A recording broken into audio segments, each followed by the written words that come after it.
Now we're on YouTube, so definitely behave. Did we not have that before? Oh, I just turned it on. Oh. Good. All right, looks like it's 9 o'clock. We'd like to welcome you all out to our Iron County Commission meeting this Monday, the 27th day of February, 2023. And we'll begin our meeting with a prayer offered by Lori Eichelberger, and then we'll be led in our Pledge of Allegiance by Wendy Jessen. Dear Heavenly Father, we're very grateful for this day, for the sunshine, and we are grateful for the moisture that we've had, and we know and we look forward to a beautiful spring and summer as a result. We pray, Heavenly Father, that everyone that attends today will have the opportunity to speak and to do so respectfully and to help our communities to the best of their ability. We say these things, Heavenly Father, in the name of Jesus Christ. Amen. Amen. Thank you.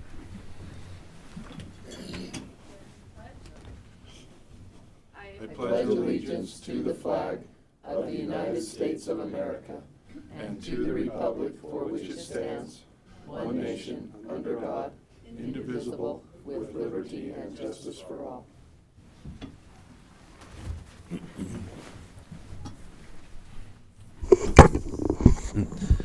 Thank you. We will now entertain a motion to approve the minutes of, is this the only one, John? Yeah, just that meeting. January 23rd, 2023. I'll move for approval of the minutes of the January 23rd, 2023 meeting. Second. It's been moved and seconded. All in favor? Of Aye. Aye. Motion carries. Approval of claims. Yes. I'd move for approval of claims for payments from January 23rd, 2023 to February 26, 2023. Second. Been moved and seconded to approve the claims. All in favor? Aye. Aye.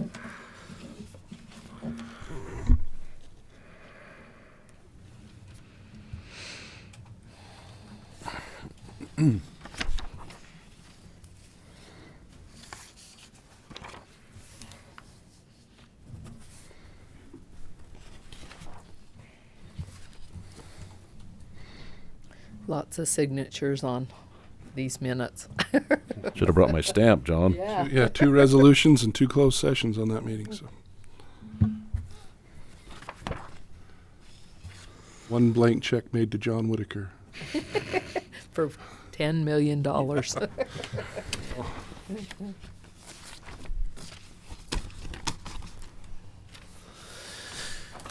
right.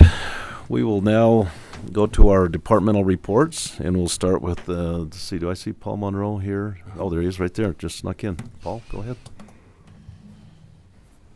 At the Central Iron County Water Conservancy District. Thanks, Paul. Thank you. Paul Monroe with the Central Iron County Water Conservancy District, and appreciate you guys letting us come in and visit a little bit today. I'll make it brief as I know you have lots of business, but I just want to start really quickly on financially for the Water Conservancy District. We ended our year, we operate on a calendar year, so we ended our year December 31st, and we did really quite well. We run a pretty tight ship, conservative budget. We ended the year in the black of $104,000, but a lot of that too is I'm sure a lot of you have noticed the water line that we had extended from our basin out towards the Enterprise Basin. We had extended an 18-inch water line. So there was an additional $700,000 that went towards that private-public partnership that we had reached with Innovatech, another kind of a subsidiary of BZI. And so that whole project will also go into a bond that we received or that we obtained this last year as well. And we're really happy with that.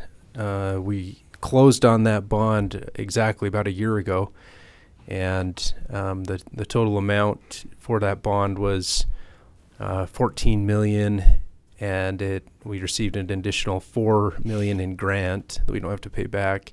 And the interest on that is 1.25%, which is like free money today considering what interest rates are, and that's over a 40-year period. So we're happy with that. So that project that we put in, we're able to roll that into that loan. And so really, kind of looking at it from a cash flow sense, we would have cleared the year with about $600,000 to $700,000 versus the 100 that we did. But we're in good position that way. A lot of that, of course, had to do with a lot of the growth last year. We had, exceeded connections, and so a lot of new growth within the district, and everything looks pretty good that way.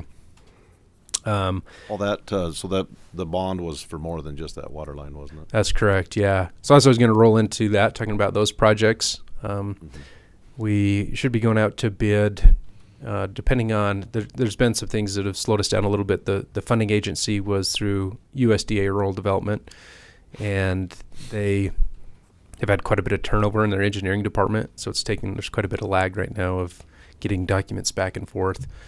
They have to approve everything. So right now we're trying to get our bid documents out for, there's about 4 or 5 miles of pipeline that we're going to put in throughout our system that will loop our systems. One of them is down 4,000 north between Lund Highway and then west to where our booster pump station is. So we've got a water line there in both locations that go kind of north and south, but we want to connect that there. That will help us to balance the lower pressure zone. The other thing that's going to help with that is we're going to put in a large 4 million gallon tank, and that'll be out west of town as well, out by on some of Frank Nichols' property, kind of by the dump area. It's off of Desert Mound Road. Just after you make the turn onto Desert Mound Road, it'll be kind of tucked away in the hills there, and it'll be a fully buried concrete tank. And that will really tie in everything for basically where most of the growth is occurring down in the valley floor. That way we don't have to spend a lot of money to pump water up to our high elevation tanks, and then we burn that up by putting it through a PRV, a pressure reducing valve that reduces the pressure. So it doesn't make a lot of sense, but this will really kind of just make it so we can pump to that tank where most of our population is, and most of our deliveries will be at that lower zone. So that'll be really helpful. And then the other portion of that will go into some wells. So and then we were also able to refinance some loans as well as part of that large loan that we did. So it'll kind of bundle into that refinancing. So those are the busy kind of main projects that are going to be happening this next year. And then of course we have our Pine Valley Water Supply Project, which we continue to work on. We've got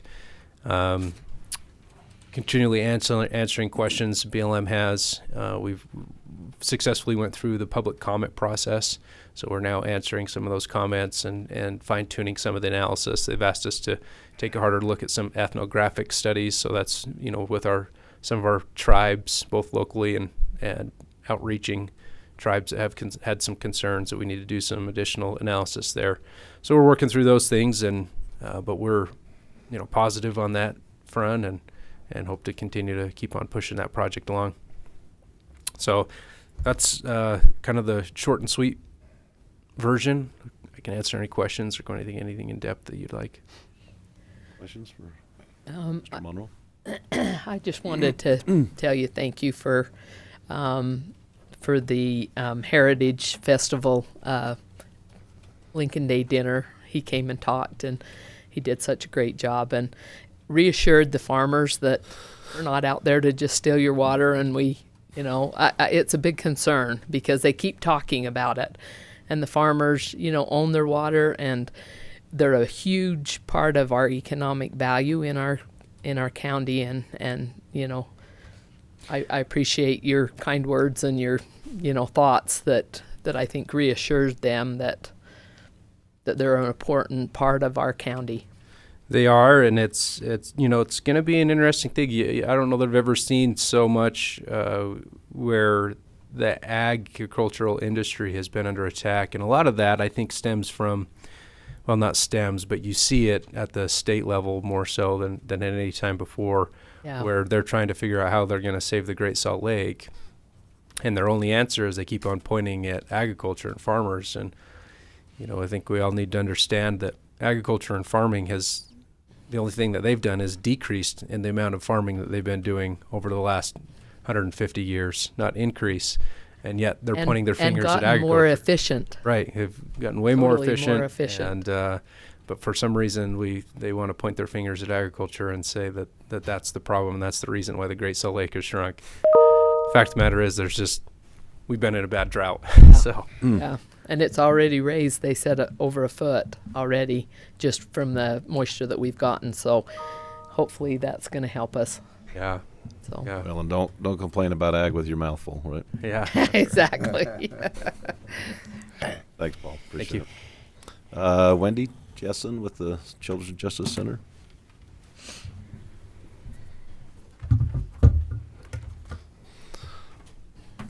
Thank you. Thank you. Thank you. So I'm Wendy Jessen with the Iron County Children's Justice Center. And I just put together a little PowerPoint because I am a visual person. So we have grant goals that we are supposed to work toward throughout the year. And for the 2023 VOCA grant goals, I just want to show you where we're at. So some of those goals, these are for victims served. This is individual advocacy. So the goal, you can see, is at 600. And for quarter two, our numbers were 301. And then the total as of December 31st we're at 976. So we've already exceeded that goal. Referral to other victim service programs. The goal is 550. So far, we're at 369. So we're well on our way to achieve that. And then information about victims' rights and how to obtain notifications. The goal is 400, and we're already at 319. And for medical exams, now these are offered to about everyone that comes through the CJC, but our goal is 100, and we're at 39 so far. But parents can decline those, or there might be reasons that it's not necessary. For services rendered, just a couple more goals. The yearly goal for referral to other services, supports, and resources is 475. We're at 382 so far. And coordination, multidisciplinary response, the goal is 550, and we've already exceeded that at 710. And that's something we take care of during our case reviews that we do twice a month. And we just make sure each client is receiving the services and care that they need in these meetings. So for the total interviews that have been done, this shows the past since 2020, the number of interviews. Iron County is the biggest line on those. Of course, that's based on population, so you can kind of see those numbers. That's also in your paper I gave you as well.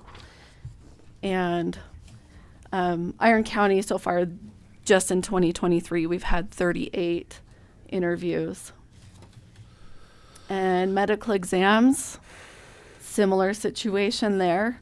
This year so far, we're at 6 medical exams, and last year we had 57. And then, of course, our therapy sessions, I set this graph up a little different. So Iron County, we have by year with 2022 on the top and going down to 2019. So last year we had 1,775 therapy sessions. So that's not number of clients, that's specifically sessions. So. And then I just wanted to share some recent good news and successes. So our new hire, Olivia Meacham, she's already completed the 40-hour training for the Victim Assistance Academy, and she's 1 month in. She's hit the ground running. She's reliable, competent, just exceeding our expectations. So she's amazing. We're pretty excited about that. And Stephanie Rainey, I asked her what she was proud of, and she said she's just excited to be moving forward with our new building, being fully staffed, which has allowed her to be more effective in serving clients and keeping up with paperwork. And our plans are in motion for the new center. It's going to be built in Enoch. Our Friends Board president, Jennifer Davis, has been amazing and just working hard. We've had building meetings. Mike Blake's been there with us, and we're just excited about that and being able to serve clients better with confidentiality. And because sometimes in the current building, we just will have exams and therapy and interviews going on, and it's hard to navigate people through different doors to try to keep that confidentiality. The Iron County Children's Justice Center is being honored as Organization of the Year at the Chamber of Commerce Gala on March 9th. So that's exciting. And we also had our reaccreditation approved through the National Children's Alliance. We had a site review December 6th, and our whole multidisciplinary team was involved with that. We had to do, they had to see how our case reviews go. They had to speak to all the individual groups, victim advocates, the medical interviewers, just all the different aspects. And we have just such an amazing team here in Iron County that works really well together. So we're really excited about that. And we should be getting some kind of plaque at some point, I guess, that says that we're accredited. But that's it. Any questions or comments? No. Okay. Thank you. It's been really cool to watch you guys as an organization hit the ground running with the changes, and I mean, it's been really fun to be associated with you guys and working together. It's a really great atmosphere when you go into the center, and I'm super impressed with Olivia. She I think I met her on her first day, and she was already like up to here. She was running back and forth doing stuff. I'm like, who's that? They're like, new girl. She's good. She's awesome. Olivia's been really great. She's a great addition. Amazing. So. We're excited. It's taken a lot of that burden off of Steph Rainey, and it's been great. Do we get paid overtime for stress dreams? I don't know, but I dream about work all night, every night, and that's about how that's going. But Is there a date for groundbreaking? not yet. We don't quite have the plans solidified. Okay. I feel like every Knew time that we you were talk working to on another them. person, they're like, "Oh, but did you think about this?" And so We have these meetings scheduled for an hour, and sometimes they're 2.5. Or, Yeah, that's about how it's been going. and it's all about moving this wall 6 inches, putting a doorway. Or our room where they've got to put the technological stuff has to match, like the UCGIS. Paul has things. been our building guy. You may get him on board with that because he always has great ideas and, that type of thing. With the new building, it may be prudent to get him going with you because he... Where you want me? He's really great to help with those kind of I'll projects. tell Jennifer to invite him to the next Yeah. next 2-hour meeting we've got. I want to give a shout out to IT, especially to Josh. We were starting to have conversations about IT. I'm like, we better not have conversations without IT. I mean, I called Josh, and he was in our meeting within about 10 minutes, we had a lot of concerns, just general concerns, and Josh is like, it's easy. They're like, we've got this. Just Run lots of Cat 5 and you're good. Yeah, this has Lots been of it. very. They were super responsive. Well, that's and important. really helpful. That's an important part of it, I'm sure. Oh, Yeah, Yeah. because Gotta you've got have- all the recording equipment to go from the Yeah. observation room and into the interview rooms, and got to keep all those things running because that's I hope you're designing a little bigger boardroom. Oh, there's a. Yes. I went to the boardroom before, and it's like It's large. good. It's yes, there's, we've made it really big. there's great room for expansion. Or we could do what is that, scooter hockey or something? Thank you, Anyways, Wendy. yep, Appreciate it. thank Good you. job. Yeah, thank you, Wendy. Economic Development, Danny Stewart. Good morning, Commissioners. It's great to be here this morning, give you a little bit of an update on some of the things that are happening, some of the things we're working on. Most of them I think you're familiar with, but bring you up to date here. New companies that came in last year, just so you know where they're at. The Rock Island Armory, I believe each of you have been out there at some point. They're operating. They've got over 40 employees. I'm trying to get with her to get an update on that, but they continue to hire. They're already looking for more expansion. They've filled up their space and looking to add on to that facility there. GoEx, the sheet plastic manufacturing company in Port 15, has been operational for a few weeks, just quietly came in without any ribbon cutting. They were a little bit behind on construction, so they just hit the ground running, and they've done a good job finding the employees that they need. They've got over 80 folks hired now, and they're running around the clock, so we're excited for that company. And then American Packaging, I was just out last week and visited their building. That's the one just across the street from GoEx at Port 15.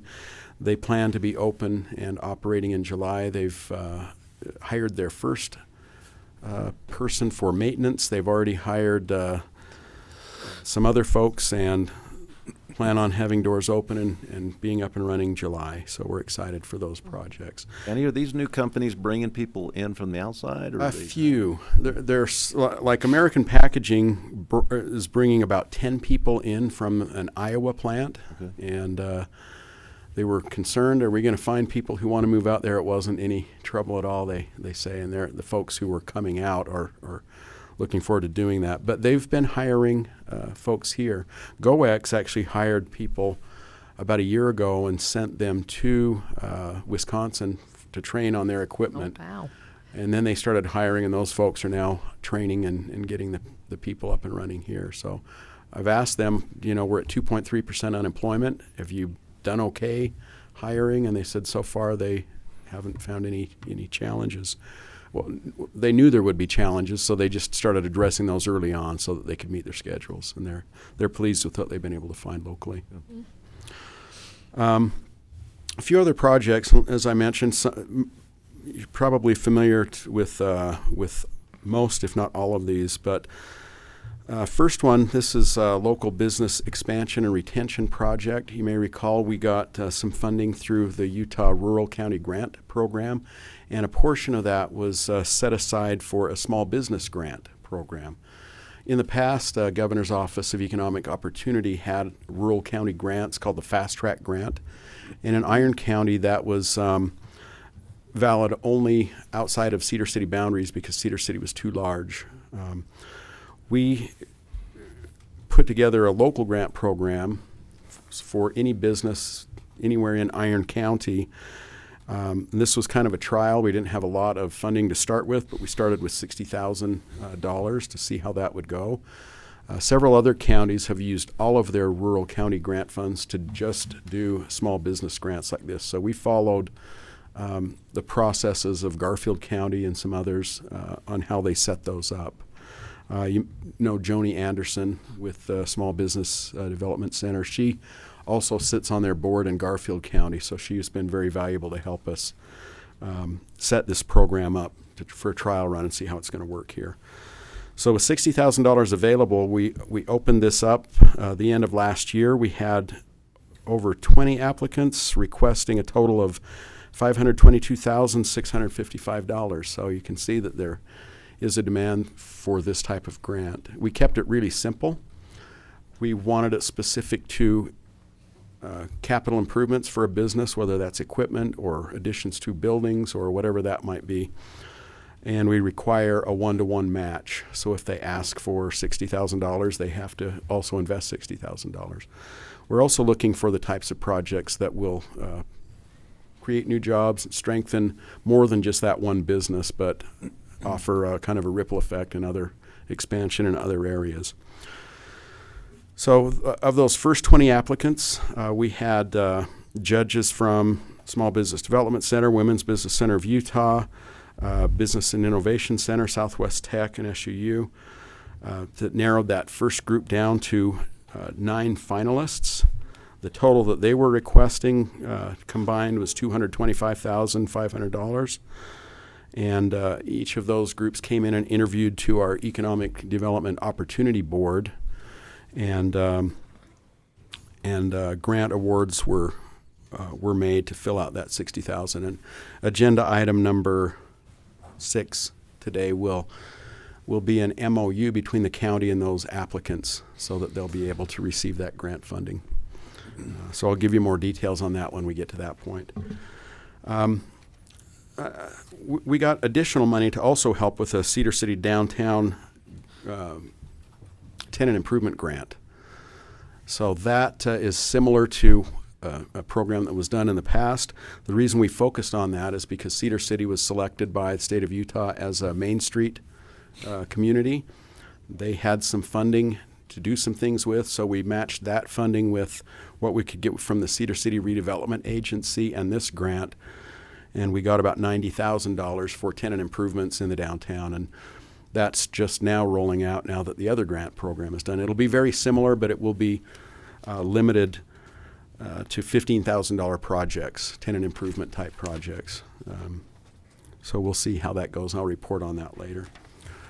The other project in Cedar City downtown is the Community Reinvestment Project area that I brought to you several weeks ago. You voted to participate in that CRA project area to help spur development downtown. Each of the taxing entities have heard that. Each of them, except for the school board, have voted unanimously to approve that. The school board was working on a policy for tax increment financing. They will vote on the CRA project area once that their policy is complete. I anticipate that in the next few weeks. Utah Inland Port project area, another agenda item for number 5 today. You recall I was here a few weeks ago and we did the resolution to set up a project area. We're going to look at tweaking that just a little bit today. But I'm also going to Salt Lake today to be at their board meeting where this project area will be presented to their board. If I understand correctly, they will hear this proposal tonight. They will review the resolution passed by the county, and then they will vote at their next action meeting in a couple of weeks. We're so excited for this. It's been such a long time coming, something that we've worked on a long time here in Iron County. We appreciate your support as a commission, support of the businesses and property owners here, and we think this can be significant as we try to develop out industrial parts of our county and better utilize our rail. And then finally, and I will say finally, because this is another multi-year, 8 years since I started this job, and trying to recruit some more retail here. We're feeling a bit of a pinch with our grocers. I mean, they're doing very, very well, and residents are clamoring a little bit for some more options. And I don't have an announcement, but I will announce, but we at least have some groups kicking the tires a little bit and that are actually coming and looking at properties, and they have not told me who they are. I looked closely at their pens for any sort of branding, and I couldn't tell who they were. But They're kind of secretive, aren't they? Very much so. No, it's a very, very competitive industry, and a lot of things go into this. I know that if they're looking here, they're also looking 50 other places as well. So we just keep feeding information, and it's encouraging that we've had folks here and that they continue to ask for data and for information. So those are the main things I've been working on since the first of the year. I'm happy to entertain any questions if you have any. So, Danny, you asked us to be on a call tonight at 6. Yes, And could you, I usually cut and paste these in my calendar, but I don't see a link for I'll have to go back and find that email. Could you text or email? I'll resend that as a calendar invite with the link. That'd be in good. it. That'd be handy. Then we Yeah. can just click Will you on it. do that for all of us? Yeah, Just I'll make sure you get so many emails. I know what you mean. Usually when I put it on there, it has a link, but I don't see one. And I've been trying to get the run of that. I haven't seen the agenda yet, but I know that I'll be presenting with Scott and Stephen. It'll be a brief presentation. I think they held the comment period to the end of the meeting, so that's when it would be helpful to have your comments. Yeah. And it's usually hard to get in. I mean, last time I Yeah. think I commented, I waited 2 hours to get in. I hope that's not the case. I hope you have something to work on in the meantime when you listen. So, but I appreciate your willingness good. to do that. Yeah, happy to do it. Okay. Thank you. Thanks, Danny. Thank you. Thanks. Appreciate it. See, Justice Court, Lori Eichelberger. Good morning. Morning. Thank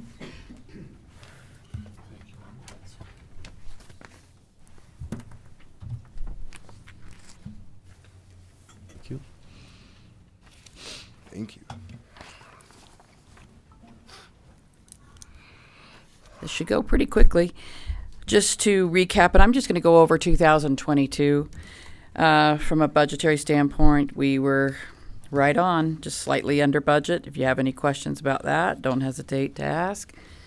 Staffing, we are a total of 9 employees now, with only the one presiding judge, Judge Dunlap, myself as the administrator, a lead clerk supervisor, and then we have 6 clerks.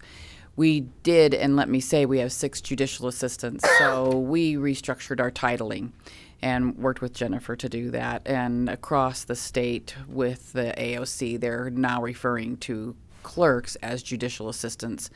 And I think that's a nice thing. I think it does require a little bit more knowledge and experience and expertise, especially as they, as they train and come along. So just FYI, judicial assistants now is what I'll be referring to them as. Reports.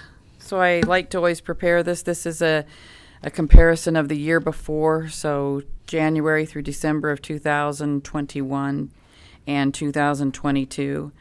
About 1,000 more cases filed this year. And I think sadly and most noticeably is the domestic violence. There was an increase in 88 cases, 95 in 2021, and now 183 in 2022, so an increase of 88.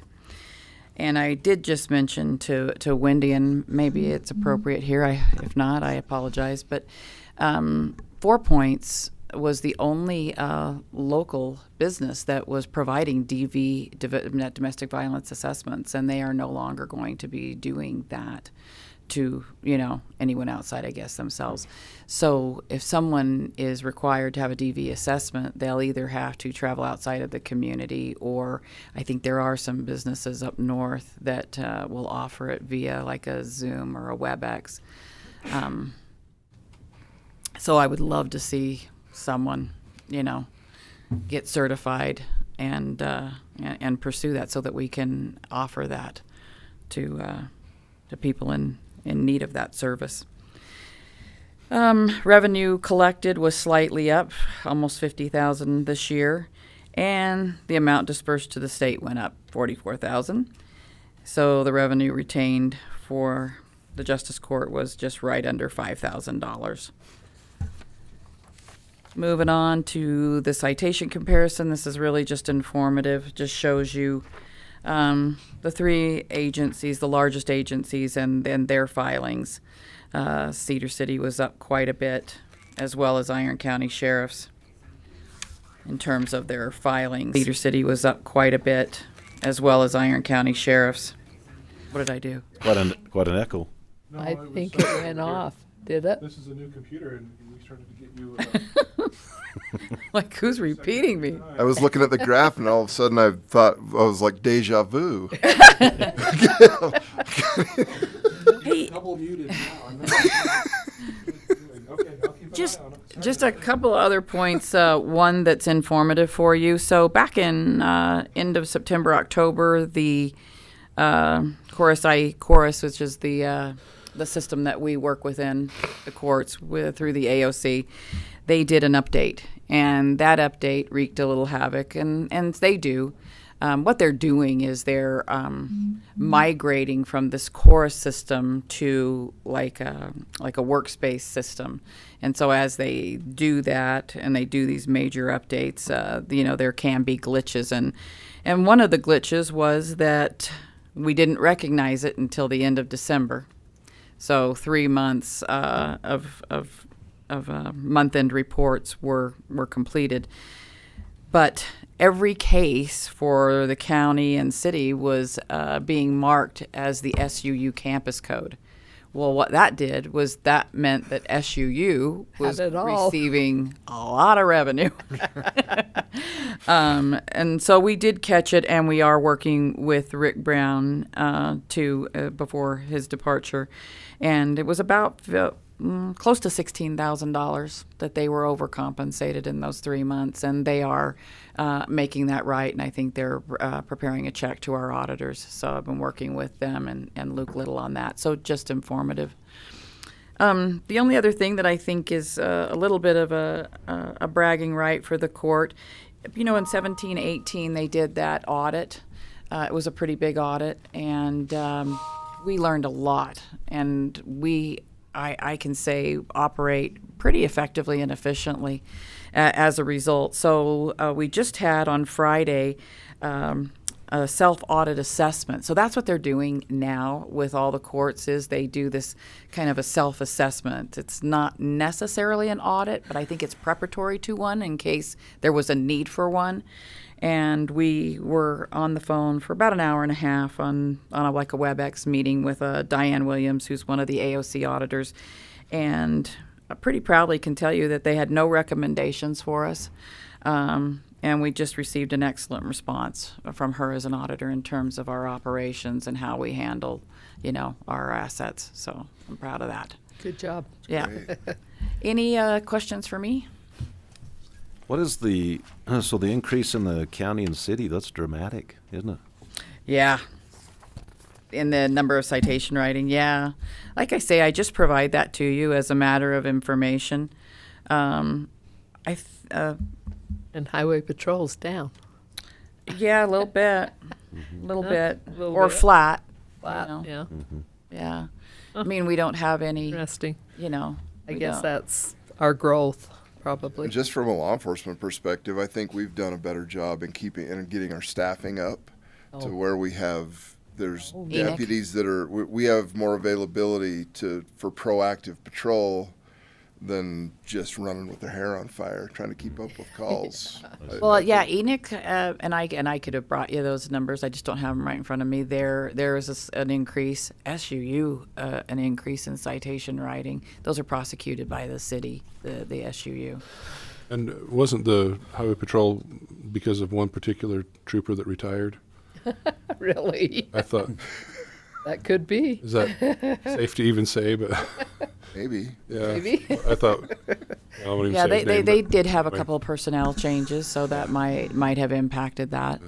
And I think, in fact, I was talking with one of the deputies last night, and he was talking about, like he really felt good about his work environment and felt that, the folks that he worked with and the morale there was better. And he's a newer deputy. He's only been here a year.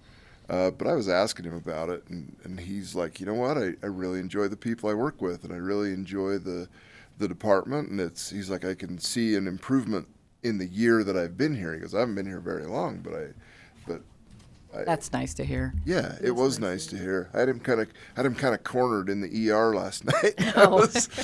I was asking him about that stuff, but it was really positive. I was glad to hear, those positive comments. And I think, when that sort of thing is going on, there tends to be more proactive work, and it's just a better environment.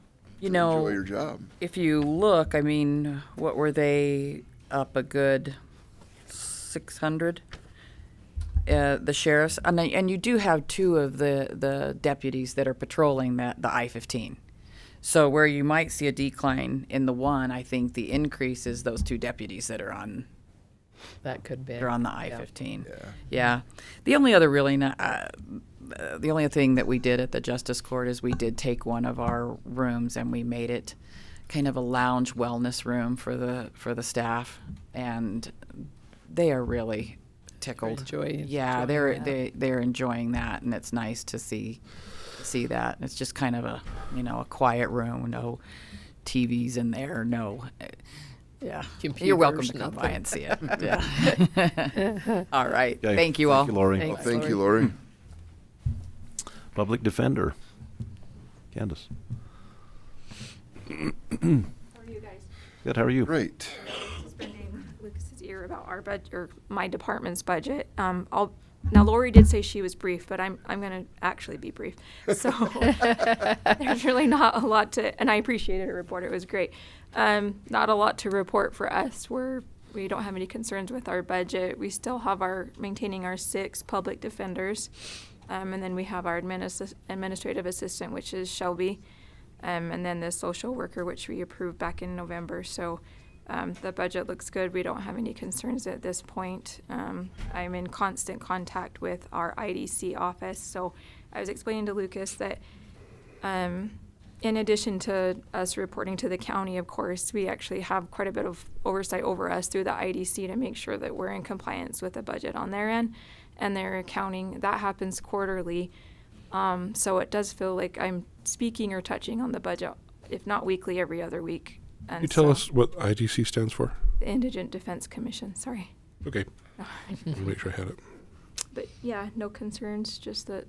Does the workload seem to be balanced pretty well now with Yeah, the something 6? that I've tried to implement is, and that's a constant kind of headache that we're dealing with, is the balance of workload.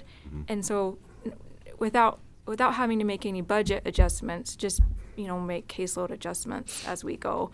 And so that's what I've kind of been implementing thus far. And what's been helpful is that, and the attorneys don't super love this, but we require reporting on case numbers, and it keeps, what it helps me is to determine caseload. If they have to report their numbers, and I get reports from the court, and I'm in contact with the IDC on that, so it helps me to know, how to balance that better. So, Good. did that answer your question? But, yeah, things are busy, but Yeah, you- working, manageable. Feel like everything's going pretty good. I mean, it's kind of a new thing for you. Yes, things are going good. Going though. good. Yeah. Good. Yeah. Right. Any Great. questions? Thank you. Thank you very much. Thanks. And then I'll be back up here at 10 for more. So. Okay. Okay. Very Awesome. Glutton for punishment. Okay. Looks like we're down to commission. Mr. Blake. Commissioner Blake, would you like to go? I had to go back through. It's been a while since we've been here. I had to go back through my calendar. No. And I made a page worth of notes, but I'm going to hit them super fast. Participated in a conversation with a group called Link Utah, talking about bringing commuter trains from Utah County to Cedar City. I don't know that that's a project anytime soon, but there are discussions to, feasibility wise to maybe look at, linking southern Utah with the Wasatch Front with commuter rail, which I think would be great. It's cost a lot of money and take a lot of coordination, but that's kind of exciting that at least there's a conversation there. I've had a lot. I've been busy with the Economic Development Advisory Board. Danny basically talked about all of that, so I'm just going to let that stay where it is. But it's fun to be involved in those things where we are able to meet face to face with small business owners and hear their projects and hear their goals and aspirations, and then actually be able to help with some funding. And we're in really good shape as far as our small businesses, and it's pretty exciting. We, as a commission and all the other elected officials in the county, have had several meetings and contact with the Inland Port project area to talk about that project area discussion, and have just to so that everybody has a better understanding of what that project's going to look like here in Iron County. Marie and I had an opportunity to go meet with Stephen Lisenby and Kenton Pope with Utah Summer Games. SU's really restructuring the way that they do the summer games. They got a new person too, right? They're looking They're for, looking saw an for a new advertise- person. Yeah, I they're saw looking that. they're looking for a new person, and they're looking that it's going to be a different. I don't know how to explain it. It's really a different role. They're looking for a different person than they've had in the past to kind of fill a different role to really elevate the games. But it's been really cool because they've asked for our input because a good chunk of their funding, a significant portion of their funding comes through TRT and TRCC funding, grant funding through our hotel and restaurant tax, as well as just tourism money. And so it's been exciting for them to reach out. And when we kind of reached out to them and they said, oh yeah, we'd love your input. So we've been able to be involved in that process a little bit. And that's been really encouraging. Wendy talked about our CJC planning and design meetings. That's been going really well. Had an opportunity to be on the Intergenerational Poverty radio show. And that was a cool experience to talk about our collaboration with Southwest Tech, the things that, as far as that grant program and it's great when you have a positive, you have an opportunity to talk about positive things in the community. It kind of not toot your horn, but say, look, this is something that we're working on together, that it's a collaborative effort. Marilyn and I and Karsten, and I don't remember who else was there, had an opportunity to speak at the Iron Leaders Academy, basically about the role of local government. That's a good organization, good experience. That's also through Southern Utah University. We have been involved in a bunch of different conversations, design meetings and such with Babcock and Layton Construction, moving forward with design of the Sheriff's Complex. That's been a reoccurring theme. The opportunity to attend the National Association of Counties Legislative Conference in Washington, D.C. I sit on the Justice and Public Safety Committee in that organization, where we work on different resolutions to bring to the federal government, to the legislature on the federal level to talk about issues that can help us locally. Specifically, we had a really robust discussion on mental health and medical access in our jails. Some of the things that we looked at, a lot of liability type issues, things on a federal level, across the nation, where we can improve our jails to stay away from that type of liability and to have more successful outcomes with our prisoners, which is super appropriate where we are with planning this jail. Another issue that we've worked really hard on, we've actually made some inroads here in Utah, but it needs to be better, is pre-conviction access to Medicare, Medicaid, and veterans benefits. So as it is now, if you're arrested for a crime and booked into jail, you lose all of your Medicaid benefits, your veterans benefits, everything goes on hold. Now those are pre-adjudicated cases. So even you're in jail, but innocent until proven guilty, but yet all of those federal benefits are cut off. Who took those off? It's been that way. That's Oh a my that's a gosh. long. That just doesn't seem right. No, it doesn't. And so we've been working on several resolutions to try and get that, to try and fix that. And this has been a multi-year thing.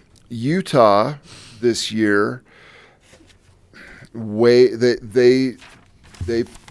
a bill that is to remove that restriction, but only for state inmates in state custody. So we need to focus, in the next legislative session to make that needs to expand to county jails as well. And there's only been a handful of states that have actually addressed it.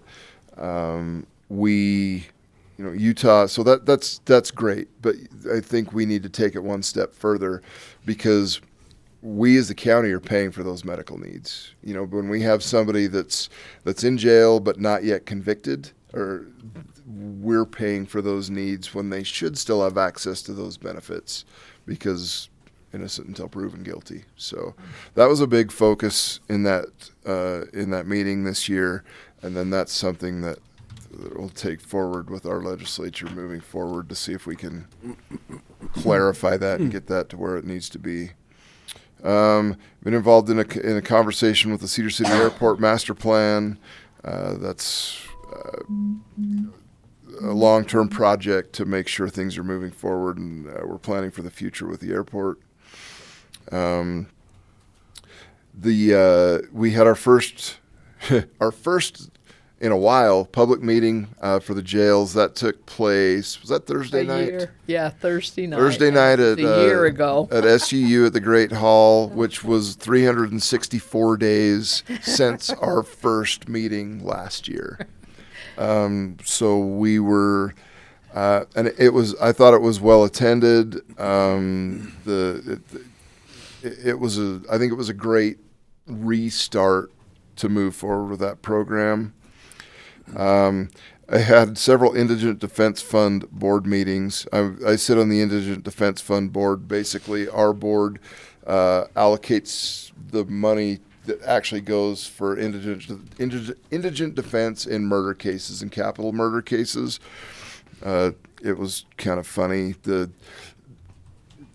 There wasn't a quorum a few different times, and so it was like, we've got to have everybody there to make a quorum. And so we had a quorum, but the one item that really needed to be voted on was an Iron County issue that I'm not eligible to vote, and so we still haven't had a quorum. So Oops. I was there, but of no use to them. Anyway, but that's a particular case. It's handled with the county attorney's office, and it's the issue with the defense, not with anything that Iron County or a prosecution has anything to do with. So that's it in a nutshell. Awesome. Talked fast. Mr. Wood? Hey, on January 30th, we had a grazing meeting, and I see Scott's here. I was going to talk about it anyway. But they set it up, and we usually have these yearly for all of the producers, and they set it up so that it was in Richfield, and Scott didn't feel like that we would get a good attendance from Iron County, that far away. So he set it up, and it was a really good meeting. We all of the producers, farmers and ranchers come and talk about their issues and challenges, and then the next morning we meet with the all the agencies, the BLM, Forest Service, that type of thing, and it was good meeting, and I appreciate Scott setting that up for Iron County. He's the Iron County Farm Bureau president. So the other thing that well, it's legislature time, so that's a big thing for the commissioners to be involved with. We're watching a lot of the bills that are going through. So each Wednesday morning, the Public Lands and Rural Committee, it's the county commissioners and council people that meet Wednesday morning and go over some of the bills that we're concerned about. Then on Thursday, we have a Zoom meeting, or if you're up at the Capitol, which we've gone a couple of times, and it's fun to be there in person and actually see the people. But we're able to go get with the UAC folks and go over bills, and that's been very, productive and interesting. We had on February 21st, we had a discussion on Zoom with a bill that we were concerned about with the SB 175, And what happened, to give you a little bit of history on that, in 2002, the Winter Olympics, when we had the Winter Olympics in Salt Lake, they needed money for the roads, to fix up the roads, because we had the whole world coming in to see. So they took a lot of the funds from the rural counties up into the Salt Lake area and fixed up the roads. And you know, we all wanted it to be a good thing for the state.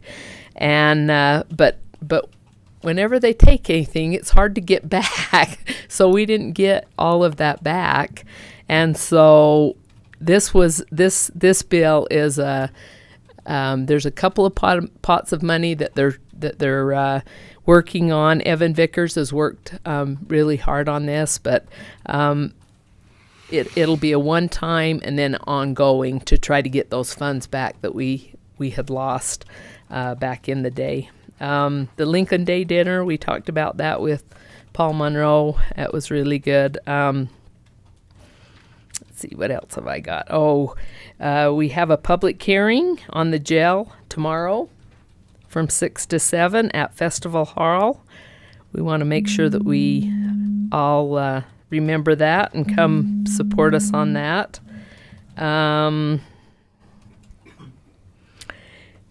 Also during the legislature, on Thursday mornings at 7, Phil Lyman does a Yellow Cake Caucus, and it's been really, really good this year. They've talked about a lot of different energy things that is affecting us, and things that we're doing to help our energy supplies. So, one more thing. So, Iron County Republican women are doing, this is on this Thursday, human trafficking awareness for, and they've got several different speakers. Sam Brower, private investigator. Children's Justice Center is going to be there. Wendy? I'm actually, Still? they're going to be gone to a conference. Oh, are you doing theirs? I'm the Children's Justice Center. Good. I guess. Operation Underground Railroad. So it's Thursday, the 2nd of March, and it's at the Cedar Fun Center Theater. And bring Capri Suns, water bottles, individual snacks to help this Children's Justice Center, and stuffed animals. And the door opens at 6:30. And I think that'll be a really good event, a real eye-opener. So that's all I have. Okay, thank you.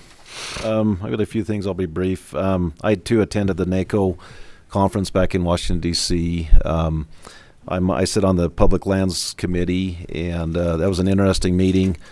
We had one of the speakers was Tracy Stone Manning, the director of the BLM, and that was, I give her a lot of credit for showing up there to face a lot of rural commissioners. I had a chance to express our concerns about the 30 by 30 program, which they want to morph into the 50 by 50 and just tie up more of our lands, and it's not a good thing. And I also quizzed her asked her why the attack on fossil fuels, namely lately natural gas, wanting to eliminate gas cooktops, gas vehicles. And she really didn't. She kind of paused for about 30 seconds, didn't really know how to answer that, and then finally admitted that they couldn't achieve some of their goals with the carbon emissions without doing some of those things. But anyway, it was good to hold some of those people accountable and ask them some hard questions. Those conferences are good. It's not just the meetings we go to, but the interaction we have with other commissioners and find out how they do things in their counties and gain ideas. We always come back with some great ideas. Met with Rich Wilson and Reed Erickson on the Lower Coal Creek drainage. That's something we're always working on with our flood control. I attended 5 county meetings last month. Have those coming up soon. Marilyn talked about SB 175. We also met, Rich Wilson and I, and Reed, I can't remember if he was to that meeting, but it was with one of the property owners out there discussing some of our master plan to storm drain issues. That we have such a problem out in the valley, in the Cedar Valley, with being so flat about kind of a master plan on what we're going to do with some of the flood issues out there and storm runoff. I feel like we had a great meeting there. We had a discussion this week about credit card merchant fees. We are going to work towards equalizing that among the county and making everybody be treated the same on those issues. So there's probably going to be a few changes there. Public hearing on the sheriff's conflict was mentioned. One thing that I I wanted to mention, we're continue to work towards the sheriff's complex and jail. If Marilyn and I attended a jail meeting recently in Richfield, and I took some notes, and if my memory serves me correct, I think it's $61 a day the state pays us for a state inmate. But if you provide some kind of programming, it goes up to over $80 a day. And so as we look to design our new sheriff's complex and jail facility, we're actually meeting with our design team, Babcock, and our builder, Leighton Construction, tomorrow, and actually meeting up to the Southwest Tech with Brendan Wood. We called Brendan and asked him if he would help us if we designed our correctional facility to handle programming. That's something I've always been nervous about because it's such a heavy lift as commissioners and county to manage those things. We asked Brendan if he would entertain helping us with that programming, with teaching inmates skills such as, carpentry or electrical, plumbing, welding, some of those trades that they could gain a trade. And when they get out, the recidivism rate drops significantly because they can provide for themselves and their families. And so we're excited about that. He was open to that, so we're going to have a discussion tomorrow about implementing that in our jail discussions. And that was exciting, I think, to see where they've got the syllabus, teachers, everything already established. They could help us with those things. And so that's all I have. It's a little after 9. 10. And we will let's take a short break. We'll reconvene at 10:15.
Okay.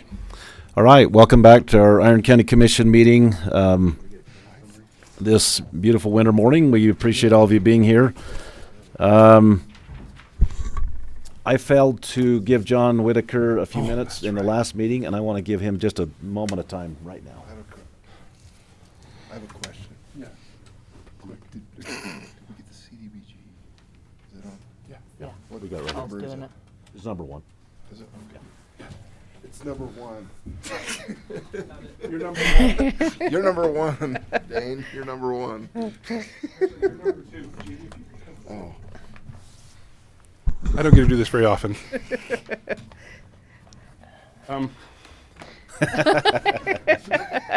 I've been warned by my other staff if I do this, I'll be in trouble, and Jeannie didn't know, and I'm probably in trouble. We would love to thank Jeannie for her years of service. This is her; she served 15 years, and we had a poll worker, Carolyn Jones, who had served her for 50 years this last election. And if we count it up, Jeannie served for over 30 years, and not counting her time, including her time as a full-time employee. So anyway, thank you, Jeannie.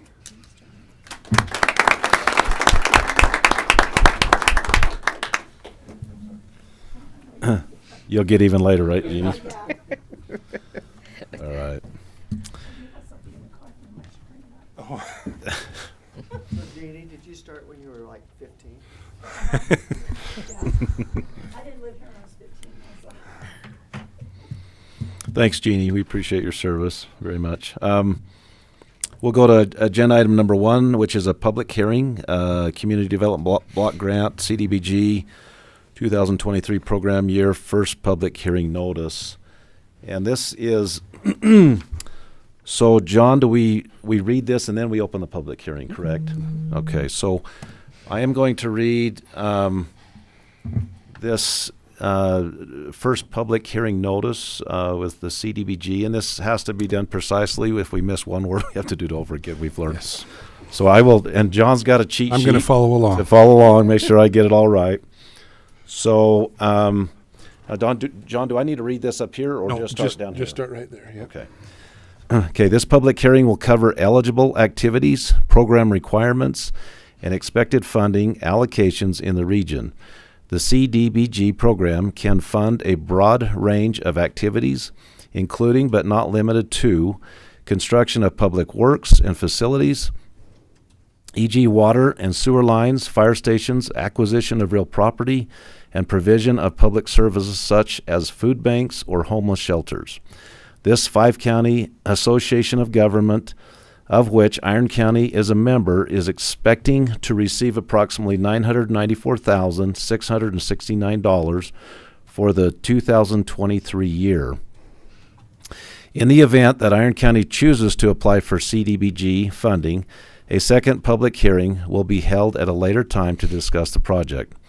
Further information can be obtained by contacting John Whitaker at 435-477-8340.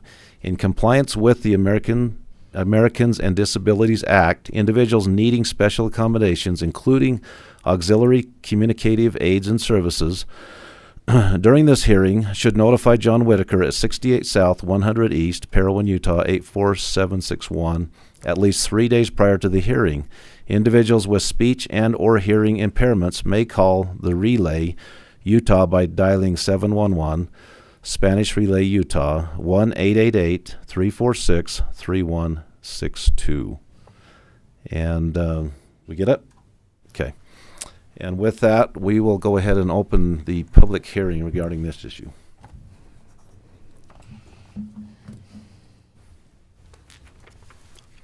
Hello. Hello. Hi. My name is Dane Womack. I represent the Iron County Care and Share. And honestly, we just want to encourage the county to apply for that grant. The funds that we could use at the Iron County Care and Share could be used for enhancement of our facilities, and also with, I guess, I don't know if the funds are going to be restricted, but if we have the ability to use some of those funds for personnel, that is some of the things that we would like to use the money for if that were possible. The shelter at the moment houses 38 people at any given time, and daily we are turning people away, letting them know that we don't have rooms available, and sometimes we can put them in hotels. Also, just so the county is aware, we have secured funds in a grant to purchase a building in conjunction with the Canyon Creek Services. They've also purchased, I guess we are sharing in a new apartment complex where they've set aside 10 units to be used for temporary housing for homeless individuals. And but the Iron County Care and Share is always looking for more funds and support from the county to be able to help us further our mission and improve our services. So, any questions at all? Dane, could you will you just take my card? Let's visit offline. Yeah. Okay. Okay, thank you. Any other questions?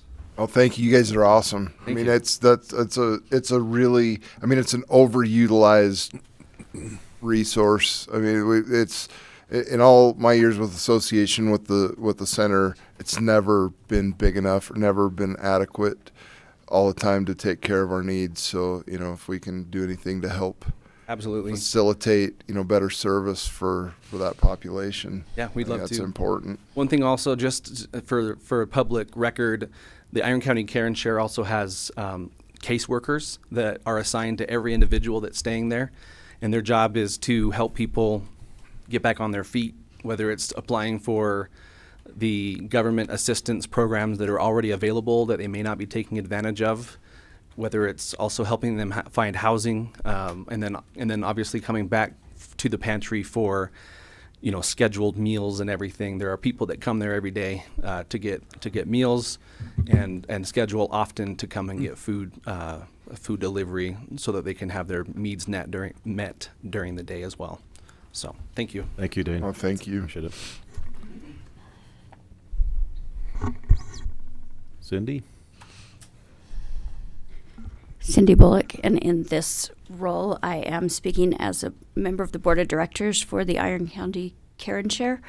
I'm just going to give you a little bit more of a hard sell than Dane is willing to do. There is sometimes a stigma of people who use our services. And when you think about homelessness or people who have food insecurity or housing insecurity, I was at a meeting actually about a month ago in Rotary, and I really appreciated someone just blatantly said, "So why should I give you money?" We have an attitude like, "Get off your ass and just get a job." Excuse me, but that was a direct quote. And I appreciate the candor, because there is that idea that sometimes the people that use our services should just go get a job. We serve a huge population. The majority of our the people that we're serving right now are elderly, so it's over 55, over often, or some. I mean, it's a bell curve, but there's a big group there. We do have some that maybe could get a job, but we also have some that are temporary. People who are leaving abusive situations and just need a place to stay. I mean, we work in conjunction with CJC and other groups, but also, they just left and they need some food to help for the next 2 weeks or 2 months or whatever. So it is a huge service that we provide. And because of the counseling that Dane talked about, we help people get back off the streets and back into being, contributing members of the society.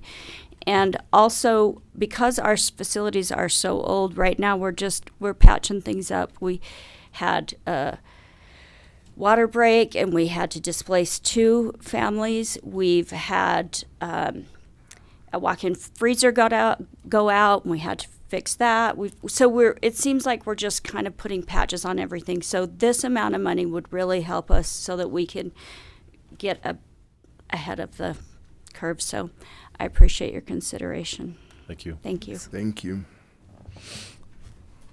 Any other comments? Seeing none, we'll close the public hearing. And anything else on that, John? No, that's sufficient. Okay. Yeah.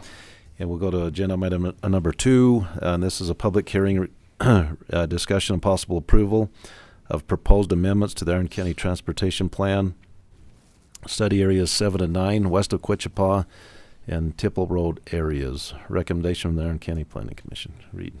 Good morning, Commissioners. Good morning. You're aware that as we have approached the Transportation Master Plan update, we have determined to, we won't call it piecemeal it, but systematically take smaller portions at one time and work through the process with each of those rather than just trying to do the whole county at one time.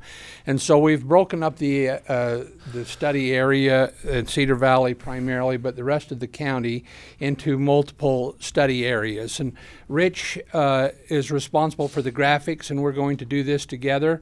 So Rich, if you want to come up, I'm simply going to do an introduction, and then Rich can talk about the details in each area. But this has gone through the Planning Commission. They've considered it a couple of different times and held a public hearing and have recommended approval for study areas 7 and 9, which is area 7 is basically everything west of 5700 West, the Belt Route, out in the valley, along, you can see Bumblebee Road going around the very west side of the left area and south of Highway 56.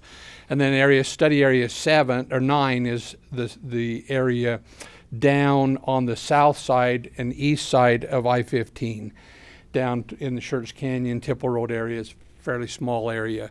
But these are not, of course, neighborhood roads. These are master planned roads and with which the neighborhoods would feed into. These are arterials and larger roads. And Rich can do just a little bit of overview here. I'm going to just talk about what we're trying to accomplish, or Rich can talk about what we're trying to accomplish, how we're trying to balance with these larger master planned roads between having access and being able to move traffic. So, Rich, you want to talk on that just a little bit? Sure. Let me restate just for the public as well as what you know. When we have master plan roads and we have a master plan plan for transportation, it means that, for example, our discussion on Saturday with the congressional office, this is one of the requirements they have, is that we have a master plan transportation master plan that shows that we've thought ahead so that we can include, we can apply for grants on roads that serve the greater population. Without having master plan roads, we have no ability to require dedication of property or dedication of space for development when they come in to develop.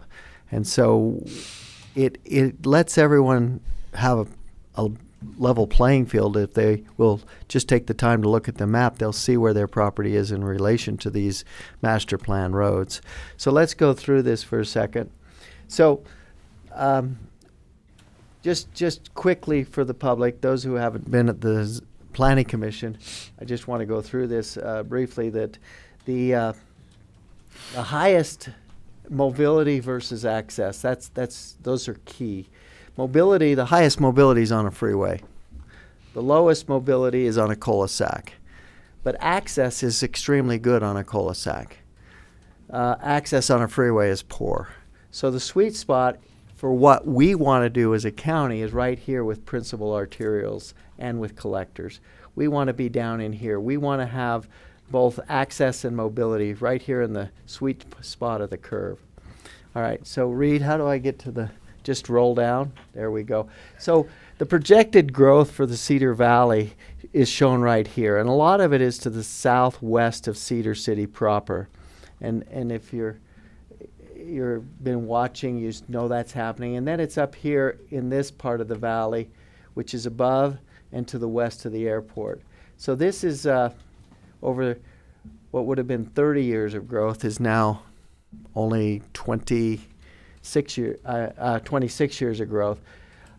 So we're looking forward to that. And so we've built into our consideration how to allow people to move in and out of the places they're moving to. Then we go to the prediction of employment. It'll be out on Route 56, but again back into Cedar City proper. So all those people moving in here will want to move daily into their employment sectors. So we need to plan for roads for that. Levels of service are considered. How long do I have to wait to get onto a road? How long do I have to wait at a stop sign? And they're rated A through F. If you're not aware, over there by Home Depot and Walmart, on a Saturday morning gets an F every Saturday morning. They're backed up, backed up, backed up. I would say all day. Well, if we don't do something about some of our roads, they will develop into F ratings as well over time. There's another spot up here on the Enoch, on the Minersville Highway, and that probably includes the Maverick, which if you have to drive out of the Maverick, and you see if you can't see it very clearly, it's yellow. That's because it's got a D rating, all right? So the areas we want to discuss today and get the commission's approval for in our master plan, all these, all but one road, which is Bumblebee and 4000 South, are 66-foot right-of-ways that we're looking at. So I've numbered those. You have them in front of you.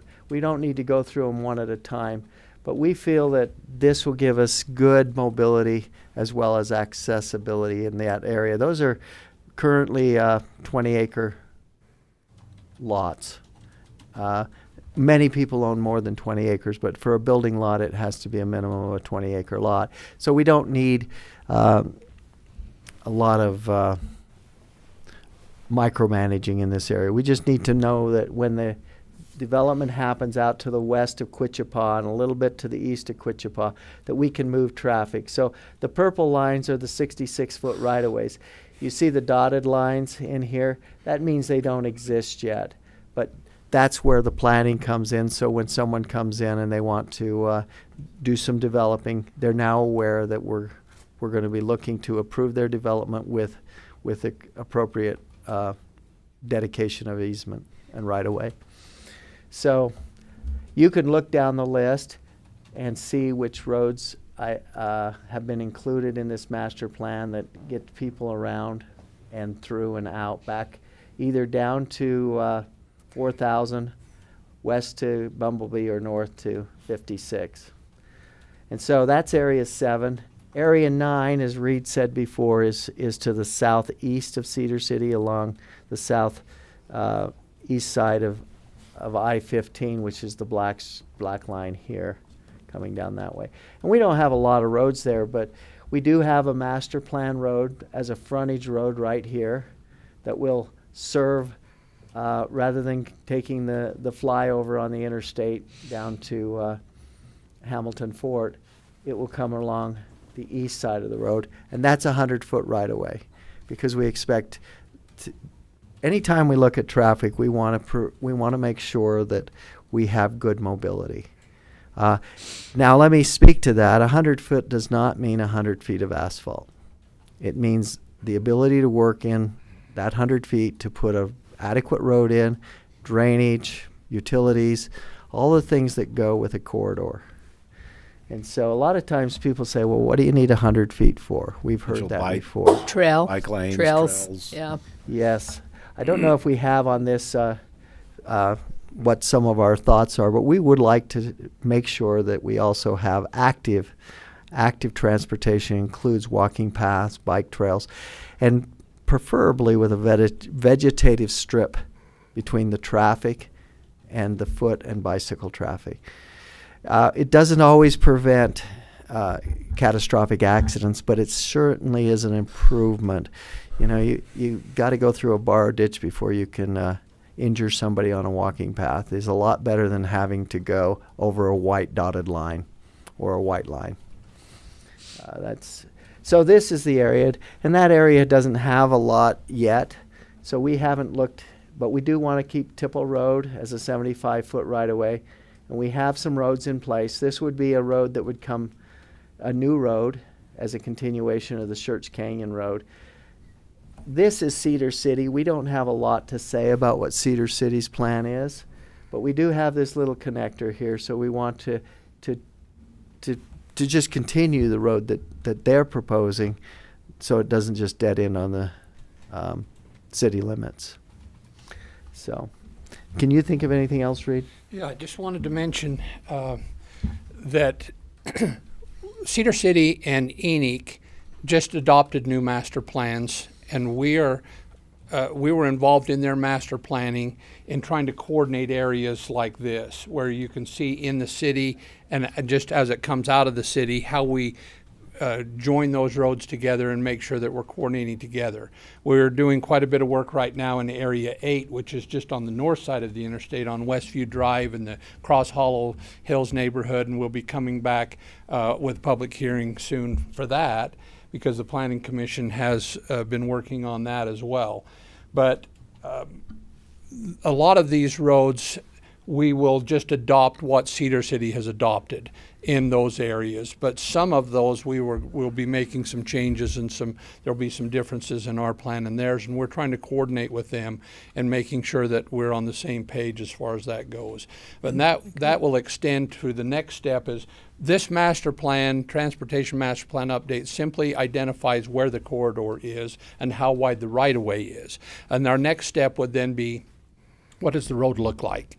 You know, is it going to have a bike path along the side? Is it going to be, 35 feet of asphalt? Is it going to have a sidewalk? Is it going to have a separated bike path? And so that we can coordinate those with Cedar City. As you're aware, Westview Drive comes in the city, then the county, then the city, then the county, then the city, then the county, as it works its way down. And so we've been meeting with their engineering department and are coordinating, and we appreciate, being able to work together so that we can present to the public what that road will look like in different sections, if it's different, if it's the same. And that's why we're starting right now in these peripheral areas of the community so that we can coordinate those roads together. And that's what we're trying to do. Right. There are places Cedar City ordinances have a curb and gutter standard. We do not always have a curb and gutter standard because 5-acre lots just seems a burden to an owner to have a long sidewalk that doesn't go anywhere, or a long curb and gutter. But a bike path makes sense, a ribbon through their property. So, as Reed said, coordinating with Cedar City, so we know, particularly places like Westview Drive, how is that making sense with their more compact housing and then expanding out to our larger lots. And so we want to make sure that that active transportation plan does make sense. So unless there are questions, I think that's the introduction. We can have a public hearing. Yep. Okay, we'll go ahead and open the public hearing on this. Come on up, Scott. Scott Stubbs, Iron County Farm Bureau. As you're doing these roads and developing into ag areas more, I want to make sure that you protect our trailing rights out in there and don't impede them, with your development. I know I'm a little early, but I'm going to have a hard time getting back. It looked to me like there was a road across the college farm. I definitely hope we won't ruin the college farm. That is very vital. Unless they sell out, I don't see that happening. Okay. I thought maybe Rich. Stay right there. Rich, could you address the livestock trails as we considered those in our? As the commission's already voted, I believe last year that something to the effect that all roads in the county are livestock roads, with the exception of those that belong to UDOT. Yeah. So it would not affect, they would just be drawn into that.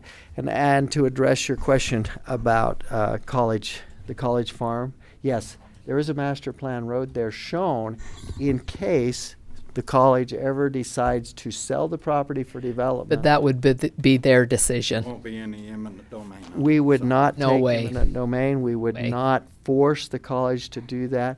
We just want to be in place should a developer come in and convince the college at some future time to sell property. We now have a plan in place that says when you do your development, you must take into account that to get out of that development, you've got to have a master plan road.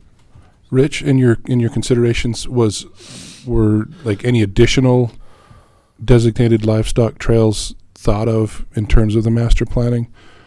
I don't know how that would even, if that's part of. So all roads are right now going to be Okay. I think that's what you did last year, wasn't it? Okay. Well, Something we've to that talked about effect. it, but Sam, we didn't ever actually make an ordinance. But we are working on that. In consideration, of course, of the community and its association with cattle, I think the commissioners had addressed that. They just need to make an ordinance and finalize that. But no, where the cattle is moving makes sense. And John, to your question, no, because I guess in my mind I thought all roads are Right. livestock trails. Well, that's- and secondly, we have a wouldn't want few, to, like, we wouldn't Highway want to 143. do- They're actually designated. Most of them come off the mountain and go west. Right. And Because we that's the wouldn't way want to the take more livestock property than went. necessary to include a different, and nor would we want to be in the business of fencing something like that. We just want to work with the sheriff's department, with the ag people, and make sure we are closing and moving the cattle through there. Scott, maybe Reed, could you put him on your, when you send the agendas for planning commission meetings? Maybe that would help, and then you could be involved in that discussion when they discuss these. He needs more That'd be good. meetings. Any other comments? Seeing none, we'll close the public hearing and entertain a motion. Or Reed, go ahead and recap, and then we'll I entertain a don't think motion. there's anything else that needs added unless you have any questions.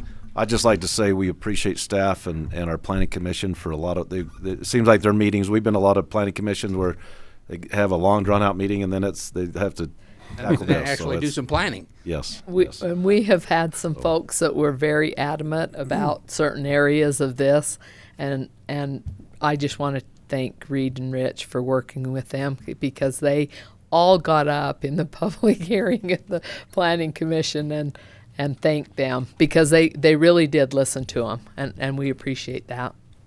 Been a good process. Well, they'll all be here next time. Oh yeah. Area 8 and 8A. That's Oh, yeah. That's we drive in that. And, Right. Yep. That area. And that's why we're talking with the city, because we want to keep the I don't want to call it a commitment, because we weren't in an ability to give them a firm commitment, but we did want them to know we understood their need as well as their concerns, and we would like to see some of those areas developed in a manner that is less impactful and more friendly. Yeah. So right now, we're just asking for approval of areas 7 and 9. Then we can put those on the plan and start building. One other thing I wanted to mention that Rich has integrated as part of this that I think will be really helpful going forward.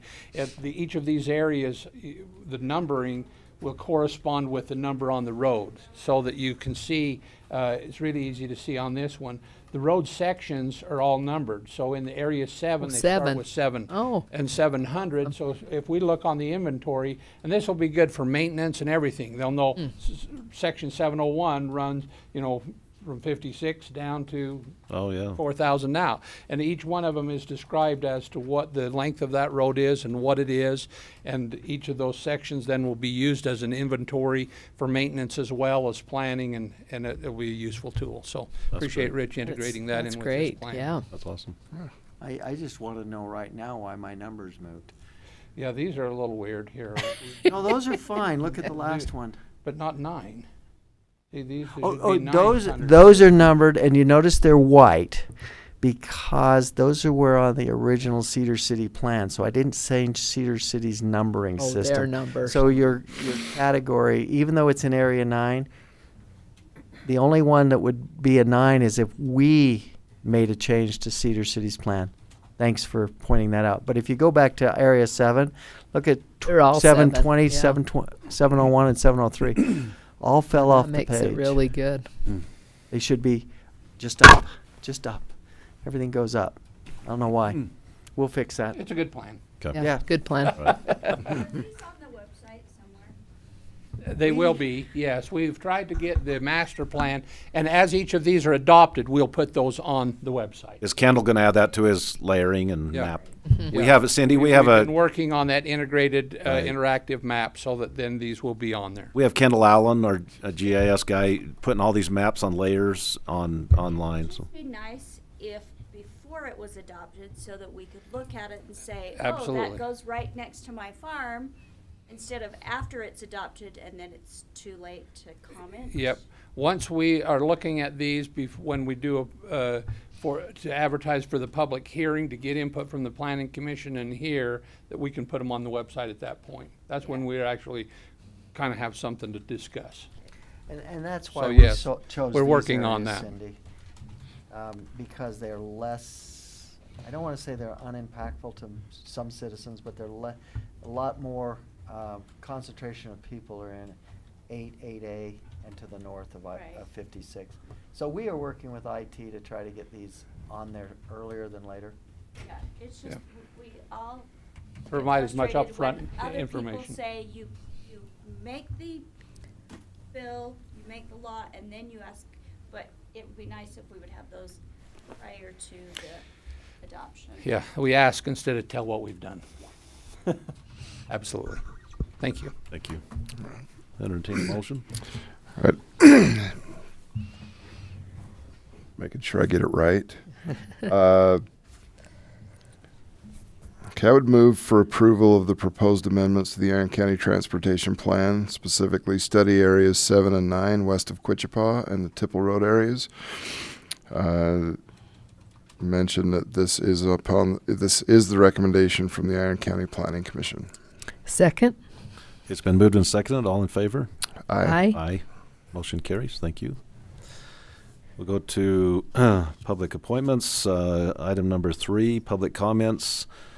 3-minute limit per speaker for public comments. And one caveat: how many are here other than staff to talk about the jail, sheriff's complex and jail? Is there anybody? I don't see anybody. I know Scott's here for comments. Oh, Candace. Well, what I wanted to say was we advertised this as a public hearing in our informational meeting last week at the college, Great Hall, whatever, and it didn't get noticed properly. So if you're here to talk about that, we'll allow that during these public comments. And it will be part of the public record. I actually would like to take just a quick second and talk a little bit. So this has been, as we've talked about, an ongoing process. I think an important thing to note with the construction of any building or a sheriff's complex in this case, this is an executive decision. It doesn't require necessarily public hearings and things, and I appreciate that the commissioners have been willing to kind of take public comments over and over and over, and you know, it's not an easy thing to kind of stick your neck out there and let somebody swing an axe at you, and I appreciate that. That being said, this could have been done in as just an agenda item, and that's it. So I appreciate the commissioners being willing to do that. And it just so happened that the day we had that meeting, my chief deputy and we had to scramble, and I asked her to post it, and it was my fault. We didn't include the public hearing for the jail, for the sheriff's complex on this, and that's because it was my oversight. I'd asked Chanel to take care of that for me. So anyway. Okay, thank you. So any other public comments? Scott? Scott Stubbs, Iron County Farm Bureau. I'm here today to talk about our fencing ordinance. We've had our sheriff come to our Farm Bureau meeting and explain the fencing ordinance, which it's a fence out county, and we appreciate the work he's done on this. But we keep running into issues where it meets public land and the private land will not fence. So then we get calls that our animals have strayed over the line, and I'm not blaming the deputies because I'd probably rather deal with a rancher that's a little rational. But we don't like those calls. I mean, we get like you need to get them off right now, and it's not our problem. And I would kind of like a little bit of information to the deputies about how to handle that. We don't need to go through it every time. There is a fencing ordinance for a reason. When the private land calls, it should just be stated, well, you do not have a fence, so it's your problem. You know, until you fence it, you'll have to accept that. Another thing that's kind of happening more and more, that I'm getting comments on is when we go down a county road, there used to be fences. Now we've got a house every 20 acres or whatever. Well, they've let the fences fall down. They've cut holes in them. And it's like they expect you to have a big enough crew to block their gates. They don't provide a gate. They don't keep their fences up. And I did get a guy called, Reed had him call me, that was going to build along a livestock trail. And I really appreciated the chance to explain to the guy. And he said, oh, well, I understand that. He said, I don't have a problem. I'll understand that I need to provide a gate or accept the liability for the damages to my property and the livestock. Because when you do that, you're opening yourself up for that. And so I just want to bring that to you. I had a developer, livestockman, that's really been after me on this, and he said they need to, when they subdivide a property next to public land, before they even start, there should be a good fence, because there's lots of issues And we do require that, right, Reed? Do you want to talk to that a little bit?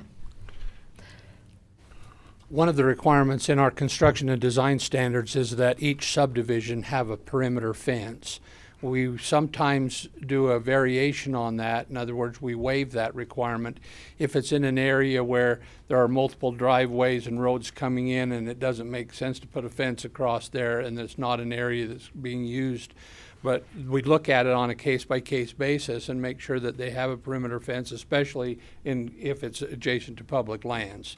And so it is a requirement currently in our ordinance that they provide a perimeter. Very good. yeah. Well, I'm glad for that. We've just got a list of places where it wasn't. It's a problem. Anyway, thank you. Thank you. Scott. Any other comments? Candace. Seeing none, we'll move to sorry. I'm sorry, you guys are tired of hearing from me, but the real reason I came is on behalf of Congressman Stewart. I know many of you met with Celeste over the weekend, and we talked about appropriations, and we will be working on those. I sent you all an email this morning with those PowerPoint slides. Other than that, the congressman is working. He's very busy with some new defense and committees he's on, and we're here to do whatever we can. You know, we're from the government, we're here to help, so whatever we can do. I talked to Celeste also about the identification tags that they're pushing again for livestock. Okay. It's so cost prohibitive. The ranchers cannot afford that.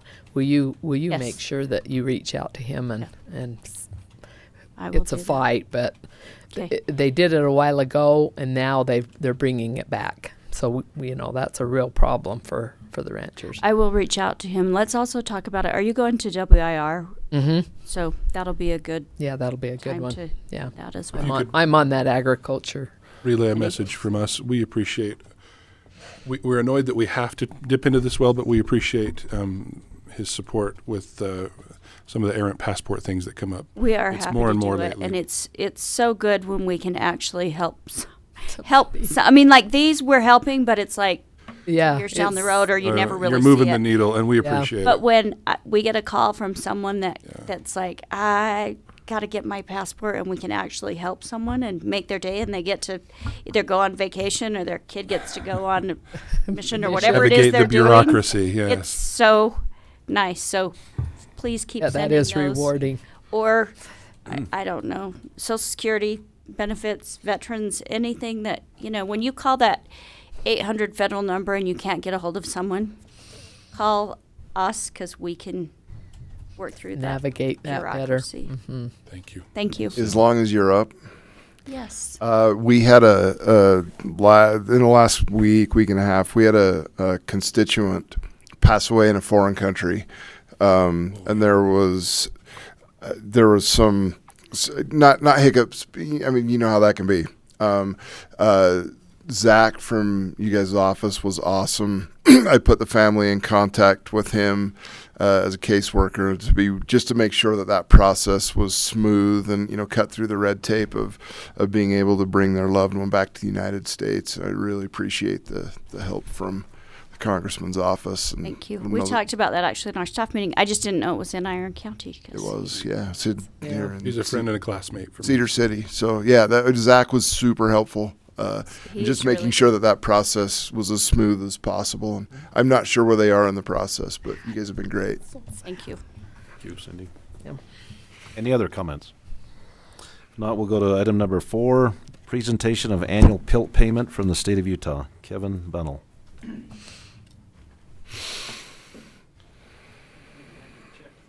Well, thank you. We like I checks. thought maybe it would be like a 3-4 foot wide check, Big check. Bob Barker. If they'll send them to me, I'll bring them. But commissioners, I appreciate the opportunity to come down and present our payment from the Division of Wildlife, and then just give you a few updates and take any questions or comments back that I need to.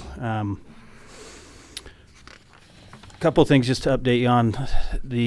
So we redid the dike, or the spillway at the dike up at Navajo. That's done. That's going to get tested this year in a pretty big way to make sure that our engineering is correct and that dike is solid. But I know that's in Kane County, but it's something that, a lot of recreation happens from Iron County up there. We've also, if you hear reports of alligators in Navajo, we did put some tiger muskies up there, which some people may mistake. They're big teethy creatures, but I think eventually that'll be a really. You poisoned Navajo too, didn't you? We did that a couple of years ago, chubs. and we're trying to and tiger muskies are a big part of that. They're a very predatory fish. They'll get back into those weed beds in the back of the reservoir where the chubs hide, and a lot of our other predatory fish can't get to. But we're hoping that the tiger muskies. Well, we actually moved some pretty large tiger muskies from Johnson Reservoir up by Fish Lake, because we drained that reservoir to do some work on the dam, and so we put some 40+ inch fish, 30, 40 pound fish up in Navajo that when people see them, they'll yeah. You catch That's my goal this summer. My fishing goal is I'm going to focus on the tiger muskie. They're tough. It's very, very specialized fishing. Not a lot of people have figured it out in Utah. There are a few people at Johnson Reservoir that have figured it out. They're more of a tool for us, but they do make a good sport fish opportunity as well for those that want to go figure it out. Michael will be looking for some chubs. That's right. I'll figure it out and then throw it back. Yeah. I don't want one of those ugly things in the boat. Well, they're actually beautiful colored, and they're really cool fish. They look like an alligator. Fish. They've got a long snout and big teeth, and they're different than what people are used to seeing up there. So you may see some interesting posts on Facebook and other places about that. The other thing, I just wanted to thank Commissioner Wood for her help in putting together our management plan for the Parowan Front WMA. We're wrapping that process up, and appreciate your work and help there. I think that'll be a good plan that'll give us direction there. There's lots of habitat work happening there along this Parowan Front that'll continue for the next several years, I think, and this will tie into that. So. Other than that, I just appreciate the relationship. I tried to bring my new prairie dog crew just so I could introduce them to you guys, because we've had a complete changeover in the last couple of years. I'm glad we're not still in the days when my prairie dog biologists are here us too. every month. As prairie dog take is being allocated, I'm glad we've moved well beyond that. Yeah, we took it off the commission. We're happy to have that agenda. not part of the meeting. Yeah, we're just in a much better place, and Reed will come talk here in just a minute about the MOA for the prairie dog conservation strategy. And again, I came and presented that to you several months ago, and the wheels grind slow sometimes, but that has been approved by the Wildlife Board now, and so now we're seeking the signatures on the MOA. And again, the sole purpose of that document and the MOA is to get prairie dogs delisted. It's not going to happen quickly, but I think we've got the data and everything in place that we need, and this conservation strategy and the counties being on board is a big part of being able to show a united front there that hopefully we can get out from under that ESA listing. So other than that, is there any questions that you have for me? Questions, comments, concerns, I'll take them all. I would move item 8 up to let you take care of that at the same time, but Danny's got a flight to catch, so we'll let I'm happy. How long will that be, the prairie dog discussion? Reed? Are we okay, Danny? You okay? Okay. Well, if you're good with that, let's go ahead and let you take care of number 8 as Okay, well. actually, that's Reed's And I'll- agenda item. So I'll read that, but let's move to agenda item number 8, and then we'll let you take care of that as I'm well. happy to answer questions. But that's the discussion and possible approval for Iron County to become a signatory to the Utah Prairie Dog Conservation Strategy and associated memorandum of agreement with other county. Is that word right? Counties, With I other think. counties? State and federal partners for the purpose of ensuring that Utah prairie dogs occur in multiple resilient populations found in a variety of environmental settings distributed across the historical range and no longer meet the threshold of federal listing. Reed. Thank you. I wanted to do just a brief overview of what the conservation strategy was in a little more depth and maybe for the benefit of the public and to explain why we're doing it. Kevin explained why we're doing it, and that's the ultimate goal.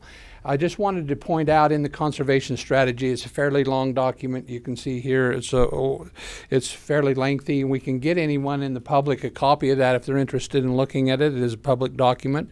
We can make that available to them. But I wanted to just talk a little bit about what it covers and what it was. I thought it was interesting in the document to show where we were in 1971 when there was a first, it was evaluated for delisting, and then where we are today in terms of population and, spring counts, colonies occupied, sections occupied, acres of occupied habitat, and it just shows that we've come a long way since it was originally listed. Was it listed in 71? 73. 73, okay. Mm-hmm.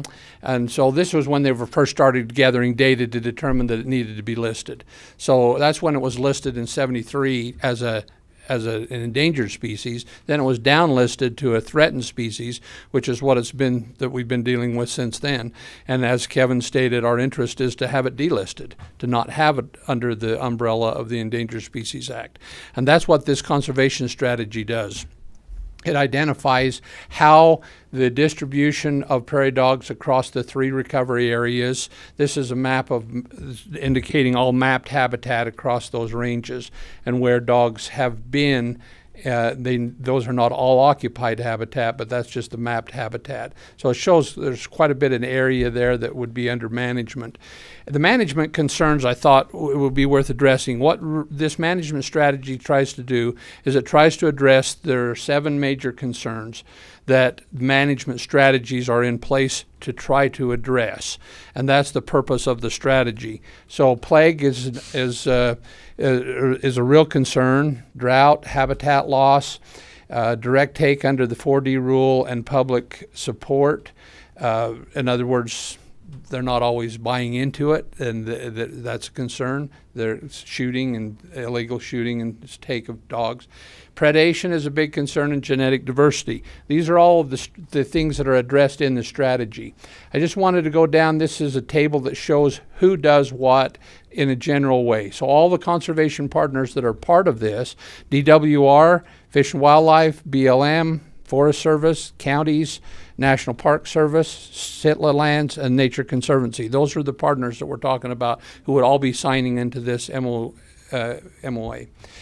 The county's responsibilities, as you can see there, is to manage the conservation easements properties per the management action thresholds identified in here, and then also to require Utah Prairie Dog consideration prior to issuing building and development permits. So just a delisting, what that's saying is the delisting won't change the fact that we're still, before somebody can build, we still need to evaluate whether we can trap and translocate, what we can do. We wouldn't have a mitigation fee, hopefully, at that point. But the dogs will still be protected, just like many of the protected species under the DWR right now under the state management. They would just be managed by the state like we were for a couple of years there, which made it a lot easier and a lot better. And the state proved that it could be done well. Yeah, and then that's the point, is that we want to convince them of that. So essentially, Reed, will it the agreement... summarizes and affirms the cooperative conservation and management action of the signatories toward achieving the biological goals and objectives of the strategy. And the biological goals, these three goals right there, I think identify what we're trying to accomplish. Manage the prairie dog through commitments of the partners to maintain population objectives that allow for normal range of annual variability, which we know they go up and down, and we recognize that. Monitor key population metrics at the level of intensity and frequency to allow for detection of changes outside the normal range, and then to inform those adaptive management strategies. Implement adaptive management to the best conservation resources and provide for long-term conservation of the dog to achieve the biological goal. That's what we're trying to accomplish by the conservation strategy. The MOA is simply to get us there. That's what's going to help us achieve these goals, and that we're all signing on, as Kevin indicated, that we're all showing our united commitment to make this happen so that Fish and Wildlife can see that there are measures in place to take care of them if they're delisted. Now, if they're delisted, that was my question. So will the federal government not be They won't have the jurisdiction anymore over the prairie dogs. They'll still be partners, like they're identified here, Because they're managing on their range. They're on their ranges still, keeping right. habitat good and doing all the things we've identified. And Kevin can talk to that better, but yeah, they would fall under the jurisdiction of the state for their responsibility, but they still have property that they'll need to manage for. Right, for them. Mm-hmm. Yeah. It's a great question, and it'll happen in stages, Commissioner. Mm-hmm. The first thing that'll happen is the Fish and Wildlife Service will conduct a species status review, where they'll go through all of the threats, and that's what the conservation strategy will essentially guide them through that species status review. We've provided them all the information they need for that. If at the end of that they decide that they warrant delisting, there'll be that will happen, but there'll be usually a 5-year kind of monitoring period where we will have to be reporting everything back to them during that 5-year period. After that 5-year period, so the first part, the species status review, probably take a couple of years. Then the 5-year monitoring period. So we're talking 7 to 10 years at probably best case scenario, to where they're totally out from under that the state has absolute management authority over prairie dogs. But I'd rather start that 7 to 10 year clock now than another 5 years from Absolutely. now. So that's what we're moving towards. One of the comment that I'll make, the list of counties that have agreed to sign on has expanded since the information that Reed had, and I think others will jump on. I'm going over to Wayne County in a couple of weeks. They've expressed interest, but all of the other counties are already on board, including some that really don't have prairie dogs right now, like Kane County and Sevier County, just because they want to show support. But Iron, Garfield, Beaver, Kane, Sevier, Wayne, and I may be forgetting some, but really everybody that's involved is seeing that this is something that we want to get done together, and agreed to sign on to the and it will, the other wild card in there is it's going to get litigated, and who knows how long that'll take. But again, let's start the process now. We feel like we've got the data that we need to answer all of those questions and eventually get it done. So.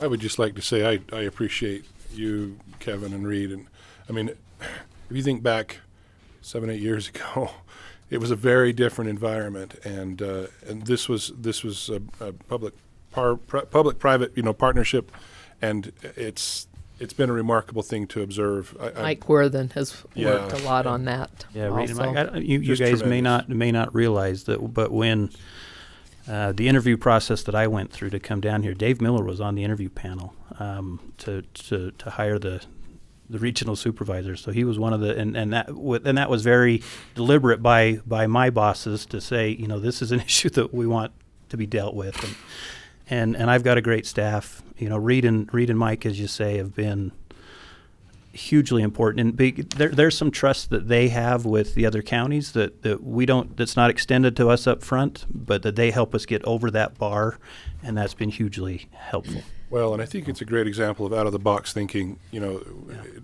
we'd kind of gone around and around and around, and so many places and so many species are just stuck that way. And this is one where I think it was tremendous to just kind of think, well, what can we do? Yeah. And the answer is a lot. And I will say there's been some change in leadership at the state level within the Fish and Wildlife Service. The state director, and she actually just left, but the 2 years she was here, Yvette Converse, brought a completely different point of view from the Fish and Wildlife Service to these issues, and that was, we probably wouldn't be where we are if we hadn't had her leadership at the state level within the Fish and Wildlife Service. So that's been very helpful. That's great. So, Great. thank you. Thank you. You want a motion? Kevin, we can take action on this, and then I have just a couple of follow-up slides on prairie dogs while we're in the discussion mode. Okay. For update. Okay, so, yeah. I would move for an approval of the Iron County to become a signature to the Utah Prairie Dog Conservation Strategy and associated memorandum of agreement with other counties, state, and federal partners for the purpose of ensuring that Utah prairie dog occurs in multiple resilient population found in various variety of environmental settings and distributed across the historic range and no longer meet the threshold of federal listing. Second. It's been moved and seconded. All in favor? Aye. Aye. Motion carries. Thank Glad you. that one was yours. I know. It's a mouthful. I thought I had it. Thank you, and I appreciate and ask for your indulgence for just a little bit more discussion about prairie dogs. Okay. I wanted to update in relation to what we're currently operating under, which is the GCP, the General Conservation Plan. So the Utah Prairie Dog General Conservation Plan has an annual meeting we just had a couple of weeks ago. And we've been under this plan since 2018, so we're in the 5th year. And part of that plan calls for us to, as part of the annual meeting, we evaluate the funding that is occurring under that plan. And what we've found in the last couple of years is that we're going to have to make an adjustment. And we're still trying to figure out the best way to do that and what else can be done. But essentially, you can see by this, the survey information here that in 2022, we had 207 surveys in the minor development zone and only 111 in the major development zone. And it should be just the opposite in prior years. It was just the major development zone is where most of the development should be occurring, where we expected that we would be collecting most of our fees to be spread over the cost that we are incurring in the minor development zone. And in the last couple of years, it's had a significant change. As you can see by the charts, and these are just the trend, you can just kind of see, especially the one on the right, the permanent impact acres by year in 2022 in the minor development zone. We had a majority of the 61.92 acres that was impacted by prairie dog, by development and loss of prairie dog habitat. You can see the majority of that was in the minor development zone. The problem with that is that the minor development zone, our obligation financially for every acre that's impacted in the minor development zone is $7,000 an acre. We assumed that when we did this 5 years ago that we would develop 3 to 5 acres a year in the minor development zone.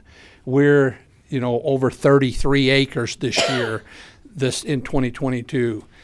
We're not collecting enough money to compensate or to offset that. So you can kind of see here, this is the total amount of money that we've accumulated over since 2018. We've developed 59 acres in the minor development zone at a total cost of $413,000 at $7,000 an acre.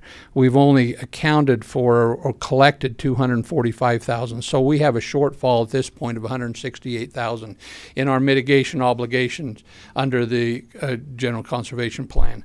So what happens as a result of that, the way that the plan was set up originally in 2018, we were under the funding structure D up on the upper left-hand corner. So for the last 5 years, we've been collecting at $250 flat fee for anything up to a half an acre.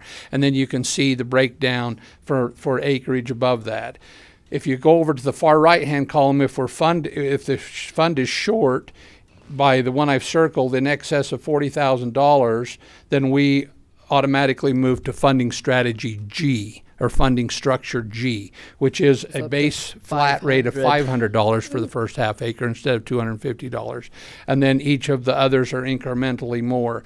There are several other things that will be incorporated, and we're having a meeting next week with DWR and Fish and Wildlife to talk about how we do this and what strategies. The plan when we adopted in 2008 called for a 3-year review. So every 3 years we would review the funding structure and make adjustments according to these two columns, whether we had excess funds or whether we were short. And the first 3 years, we were fine because we captured more in the first 2 years than we needed, and then the third year kind of got a little behind. But years 4 and 5 have put us majorly behind, and we need to have a funding adjustment. The other thing that we did was we allowed funding. When development occurred, we allowed development in the minor development zone to only mitigate the acreage, and this is really important, I think, is probably the biggest thing that's contributed to our shortage, is that if a developer came in, and this has especially occurred in the area of 3900 West between Buena Vista and Equestrian Point. We've had a lot of new development in there, and that's all in the minor development zone. So the major development zone costs are offset by what the state funds and put all the money that they're putting into the program. But the minor development zone is supposed to be offset at $7,000 an acre by the mitigation fees that we're paying across both the major and the minor development areas. What's happened is as somebody's developed, we've allowed them to just do mitigation on the parts that they're impacting first, like the roads and where their utilities are, because the lots may sit there for a long time before they're developed. But then the lots can pay for their own mitigation by the property owner buying them. So developers have really appreciated the way we've approached that and saying we're still capturing the impact. If there's prairie dogs on their property when they develop, then they'll have to pay the mitigation. Problem is that that's only at $250 a lot, where that may have been $4,000 or $5,000 depending on the size of the lot. So it's $7,000 an acre. So that's what's happened is we've been collecting at $500 an acre, and we've been accruing an expense of $700 an acre, or $7,000 an acre. So what we've decided, and that's what the agreement as we've talked about it so far with staff, and is we can't piecemeal the development anymore. We've got to implement in the minor development zone as an entire project. So if they've come in with 40 acres and they want to clear that, certainly still they're only having to clear what they're impacting. Only the occupied habitat. So we'll do a survey on the property, and they only impact, are only paying for mitigation on the occupied habitat plus the buffer. But if we charge that at $7,000 an acre, we'll be fine. And that's what's happened is we haven't been doing that. We've only been charging that at $7,000 an acre for the first little bit, but then the rest of it's been being paid at $500 an acre. So we're going to look at projects now and saying the whole project needs to be mitigated, whatever's occupied for the whole project at the rate, and not piecemeal it. The second thing that we need to do is we need to change to funding structure G, and then we need to look at whether or not we can amend the boundary between the minor and the major development zones, because a lot of the development now, as growth has occurred, is pushed out. When it was set in 2018, the whole strategy was that those were important colonies and important occupancy that the U.S. Fish and Wildlife determined and felt that was essential for the benefit of the species. I think we could argue now that may not be as essential as we thought it was in some of those areas, and we can move the boundary. The problem with that is we can make minor changes in the GCP by moving to a different funding structure because it was built in when we approved it originally. Changing the boundary is not a minor change. That's going to require it being opened up, and we're subject to a lot of more Litigation difficulty and making everything, that. So yeah. that's going to be harder to do. And then number 4 is we have a provision in this GCP to use some of our credits in the Little Horse Valley Mitigation Bank to help offset some of the impacts. And we're trying to pull that out now and see how many credits we have left. We know what they are. We've got to determine what the value of those are to see if we can help use some of that to offset the $168,000 that we're short now. And I think we can make get a long ways in that. But then implementing funding strategy G, or structure G, going forward and doing number 1 on the list there will help us not fall further behind, and then we'll use hopefully the mitigation bank to make up. So it's not a major crisis, but it is something that I want to make you aware of. Open to more discussion on that, and we'll be discussing that more with our partners and in the GCP as that goes forward. I can't tell you how much we appreciate after you mentioned how Kevin's contribution has been essential, and his people in helping work through this. They've been a partner with us as we've kind of tried to work with Fish and Wildlife. They've been a great partner, and we're glad that it's made it so that we can go forward. But we're 5 years in on a 10-year plan. So hopefully we'll be far enough into the delisting process by the time that our GCP expires in 2028 that we'll know kind of where to go from there. But we are which is amazing how fast that's gone. We're 5 years into that 10-year plan, and so we're going to have to make that adjustment. So you'll be hearing from developers and the public, I'm sure, about as a restate then, that impact. If I'm a developer in one of those minor areas and it's over 10 acres, rather than have it be piecemeal like before, and rather than be the other schedule, it's going to be paying Schedule G. $5,000 an Yeah, acre. okay. But that's a one-time thing for the developer. That's correct. Okay. Up front. Yep. Okay. Okay. Thank you. So Thanks. that's just an update on where we are with the GCP. Appreciate your time, consideration of that. All right. We will go. Do you have anything you wanted to add to that? I'll go ahead. I know we're short, so I'll be really quick. Not on that, but just so you, in terms of process on signature on the MOA that'll be coming through, Commissioner Cousins, you'll get an email, and it'll come to you for an Adobe sign. We're going to try to do all the counties up front because all of the federal agencies, even though they've reviewed this thing ad nauseum, it's going to go to their solicitor's office a 4th or 5th or 6th time, and that will slow down the process. So it'll come to all the counties first, and then we'll get the BLM, the Forest Service, and those others' signatures. So I'll watch for it. Thank you. Okay. All right. Complex or something. We'll go back to number 5, Resolution 2023-4, a resolution supporting the creation of a Utah Inland Port Authority project area in Iron County. Danny, that was a long 5 minutes on the prairie dog thing. Are you still okay, Danny? Just fine. Sorry, I don't had to plan to joke. talk for very long, so you're fine. Thanks. I'm teasing.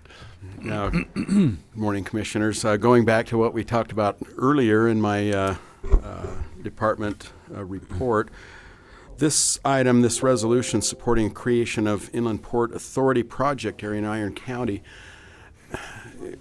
Last time we met, I believe, the 23rd of January, we brought a resolution, and it was passed to create a project area. This resolution that I'm bringing before you today would supersede that. It's basically, I don't know if you've had a chance to look at them side by side, but it's just taking out some of the language that specified the project area being that Commerce Crossroads area. After the Inland Port staff took this back home and looked at that after it was approved, they felt that that level of property description, et cetera, fits better in the project area plan, wasn't necessary for the resolution. So that's the reason I'm bringing this one back today. The resolution I'm proposing today is more general. Instead of saying the Commerce Crossroads Logistics Park, it just says a regional economic development opportunity. Instead of saying the site, a specific site, it says the project area. That allows the county to be a little more flexible, because we've talked about other areas that might make sense to be included in that. So anyway, that's the reason I'm bringing this resolution here this morning, is to essentially this second paragraph. The county desires the Utah Inland Port Authority Board to create a project area to help fund the development of a regional economic development opportunity. And then the rest of it's the same, except we took out those specifics toward the Commerce Crossroads and BZI. Okay. Great. Any questions? Nope. Entertain a motion. I'd move for approval to approve resolution 2023-4. It's a resolution supporting the creation of a Utah Inland Port Authority project area in Iron County. Second? It's been moved and seconded. All in favor? Aye. Aye. Aye. Motion carries. Thanks very much. Thank you.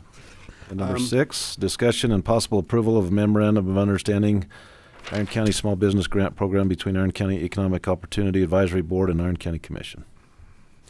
Okay, so what we have in these, I have 5 memos of understanding between the grant recipients from the Iron County Small Business Grant and Iron County, that they will be able to receive the grant funding based on them performing the project as they said they would. The way that this MOU is set up, once this is signed and they send an invoice to the county, they will be eligible to receive 50% of that grant funding to begin their projects. Then they need to spend that funding as well as the match for their fund to complete their project. And then they need to complete the project before they come back and request the remaining 50% of their project grant. If it's helpful for you, I can tell you who those grantees are and what the amount is. The top amount is $20,000 that is going to GEM Awards for the purchase of new equipment that will result in the creation of a couple new jobs to operate that equipment. GEM Awards' new next generation that's running that company is expanding and doing a lot more online business, and they have opportunity to, through the purchase of this equipment, to greatly expand the productivity of that business. So that's the first one. The second one, American Fireline for $14,000. This is a company that's putting together a command center for wildland firefighting in the area. This is something that I don't understand fully, but looking at their application and explain it very well, they get a mobile command unit that they can utilize for fighting wildland fires throughout the West, basically. And they would coordinate with the agencies that do that. And anyway, they're kind of the link between the agencies and people on the ground where those fires are happening. Next one, we have 2 recipients with $10,000, A La Shell Catering, requesting more equipment and hiring more individuals to grow her business. She's having a difficult time keeping up with demand. Another one with $10,000, Little Village Retreat. You may have seen this near Canaroville. This is a glamping type resort, and they're requesting new equipment to expand and offer some kitchen facilities and other things to the guests who will be staying there. Also will result in creation of new positions to maintain that and grow that business. And then finally, the smallest one is $6,000 to Yummy Tummy Sweets Bakery to get a larger commercial oven to grow that business as well.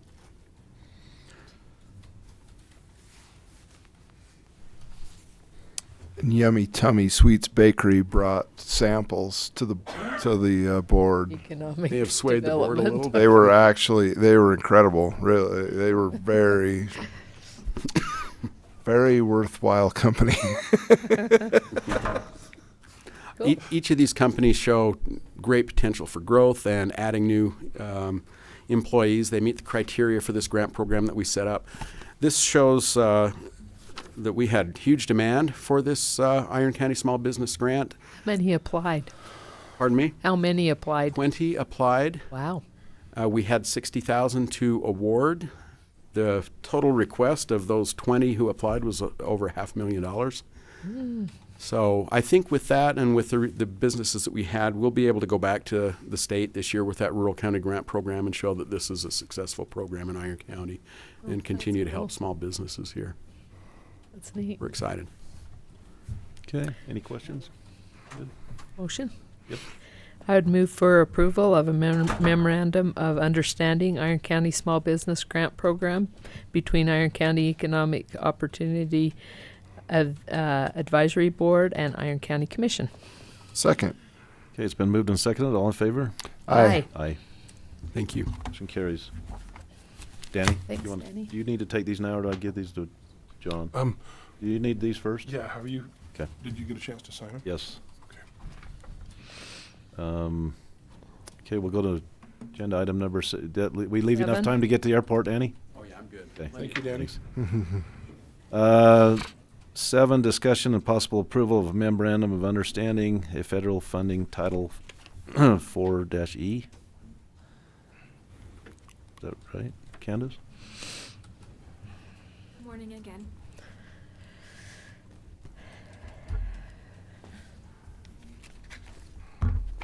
This is an MOU that the IDC had hoped to have been circulated and adopted by all parties in the last year, but we're just now getting to it now.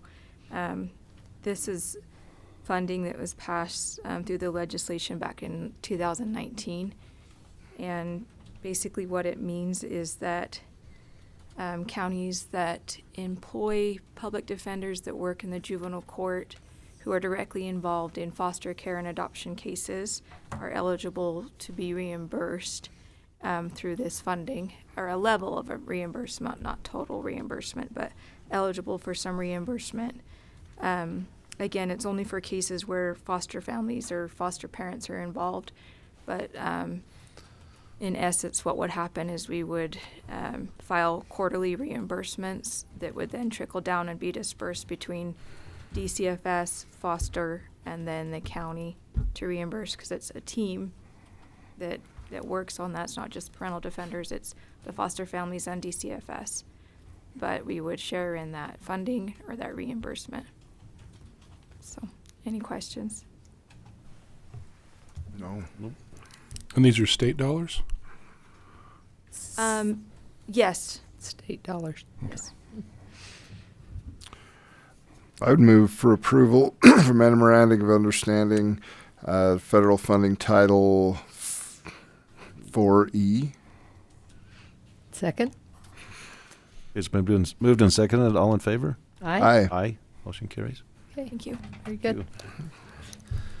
We'll go to number 9, ratification of memorandum of understanding between Parowan City and Iron County on the Parowan Water Retention Facility. Rich Wilson. So I think, all of you driven out there past where we put in that retention pond? So this is just a memorandum of understanding that we're working on with Parowan and utilizing property that they own to create that retention pond, which I talked to the mayor and I talked to Dan, and prior to Dan I talked with their city manager at that time. We just needed a place to take the water. What we found when we acquired the fairgrounds and improved the parking was that we had created a surface that was less porous and had a greater runoff than previously. But we were also became aware that we were taking the water from the subdivision to the south onto the fairgrounds. So we're transporting all that water to a practical location. And so in this memorandum of understanding, we are the creators. Parowan will be responsible for any future and assistance with the maintenance of that retention pond. But they'll also, if we ever need an outflow, they'll be responsible for getting the right-of-ways for that. So it's closed now? It is closed. Is it porous? Very. It's a gravel pit. So you might get to It's watch it awesome. go. It'll recharge. It'll recharge. I bet It- you it- never it- have to worry about an out. Yeah. If it gets to the north end of that basin, I'll be surprised. Yeah. I had wanted with the embankment and thing like that and stuff like that. I thought we'd get a full 2 acres, but I think we have like 1.25 acres of base area, which is pretty big retention pond, much larger than most subdivisions have. But as we improved the fairgrounds, I calculated it to be able to take in more improved surface. And I don't mean improved in the way of asphalt, but just gravel, so that when the participants come to park their horse trailers and stuff, they won't be in a muddy mess. And so I look forward to that. And so that's all I'm asking is an approval for the MOU with Parowan to do. You haven't to do done that. the cutting across the road yet, right? I haven't received the structure. We Structure, have yeah. got. We have received a quote, which is very reasonable in my opinion, for that large structure, and for 4-foot concrete culvert. So we'll pursue that. That'll come out of special funds and projects. And will Curtis install that? Yes. Yeah. All right. Very good. Any questions? If not, For I'll entertain a motion? motion. I would move for the ratification of a memorandum of understanding between Parowan City and Iron County on the Parowan Water Retention Facility. Second. It's been moved and seconded. All in favor? Aye. Aye. Motion carries. Thanks, Rich. Number 10, discussion regarding ongoing litigation. Now, this is closed session. Should we go ahead and take care of Jennifer first? Correct. And then, so, Jennifer, we'll go to item 11. And just let Morning. you cover it. Yeah, I'll go quick. In the attorney's office, Chase Troutner has completed all requirements to earn a promotion from a deputy attorney 3 to a deputy attorney 4 effective February 19th, 2023. In the auditor's office, Michaela Meinhardt and Charissa Lister were selected from the most recent competitive recruiting process to be selected for vacant positions. Michaela as the part-time accounts payable effective January 20th, 2023, and Charissa as the full-time deputy accountant 1 effective February 6, 2023. In the Sheriff's Office Corrections, Monty Fielding has expressed interest to backfill the vacant backup part-time deputy 1 effective February 19th, 2023. Junior Tufuga was selected from the internal posting to be promoted from a deputy 3 to a corporal, effective February 3, 2023. In the Sheriff's Office Patrol, Dave McIntyre has completed all requirements to earn a promotion from a deputy 2 to a deputy 3, effective February 19th, 2023. And then in the Tourism Parks Department, Michael Collins was selected from the most recent competitive recruiting process to fill the newly approved part-time Parks Custodian position effective February 21st, 2023. John, is that okay, rather than me read it and then her reread it? Is that okay? Does that cover the minutes okay, or would you, Yeah. are we okay with that? Yeah, and you can make one motion on that, and if you want to separate out the policy part, yeah. We haven't done policy yet. Do you want to? Yep. That's what I'm saying is. Okay, Yeah, yeah, it's let's a good idea. let's entertain Let's a do a motion motion from A on through that. E. Yeah, and you can just say, sorry, you can just say as explained or as presented. I will move for approval of agenda item number 11, personnel A through E as described. Second. She's thinking about lunch, I think. I actually was. I hope it's not burning up. Been moved and seconded. All in favor? Aye. Aye. Perfect. And then in Personal Policy Procedures Manual, Section 15, which is the reimbursement for travel expenses, we update that every year with the changes of the state per diem. But we also had a productive conversation during the department head meeting last week to outline a few clarifications to be added to this policy. With your consideration, we'd love to add the policy an addendum to have county cover only the meals that aren't provided during a hotel stay or the conference stay or training. Another addendum is to follow the GSA breakdowns for meals when an employee travels outside the state of Utah. The reasoning behind this is that when someone travels outside of the area, it often costs more to get meals, so that will just give you a little excess for that. And then if you have any questions. I think we covered it in the meeting. Covered it in the meeting, I think. Yeah. I would move to approve F policy as stated by Jennifer. Second. And moved and seconded to approve MF. All in favor? Aye. Aye. Aye. Thank you. Motion carries. Thanks. All right. Yes. Okay. Number 10. My signature gets sloppier the more I do it. That's a problem. County boards. Anything with county boards? I don't think so. I don't have anything with I don't boards. have any. I don't either. Okay. Very good. Thank you, everybody. We've. Oh, we got to go. We have to have a motion to go to closed session, I think. Oh, yes, but yes. Then we'll come back out and then close the meeting then, right? Got it. So I'll entertain a motion to go into closed session. So I'd move to go into closed session for discussion regarding ongoing litigation. This portion of the meeting may be closed pursuant to UCA 52-4-205, subsection 1, subsection C, under the strategy sessions to to discuss pending or reasonably imminent litigation. Second. Okay, so do we have to do roll call on this? Correct. So we'll go roll call. Mike? Aye. Aye. Aye. Motion carries. We'll go into closed sessions and come back. And everybody don't run away because I have lunch. Or you can just go in and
Getting the right button, but yes.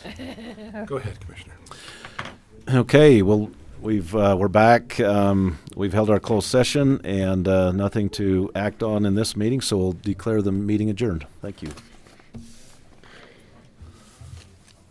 I'll second that. Lunch.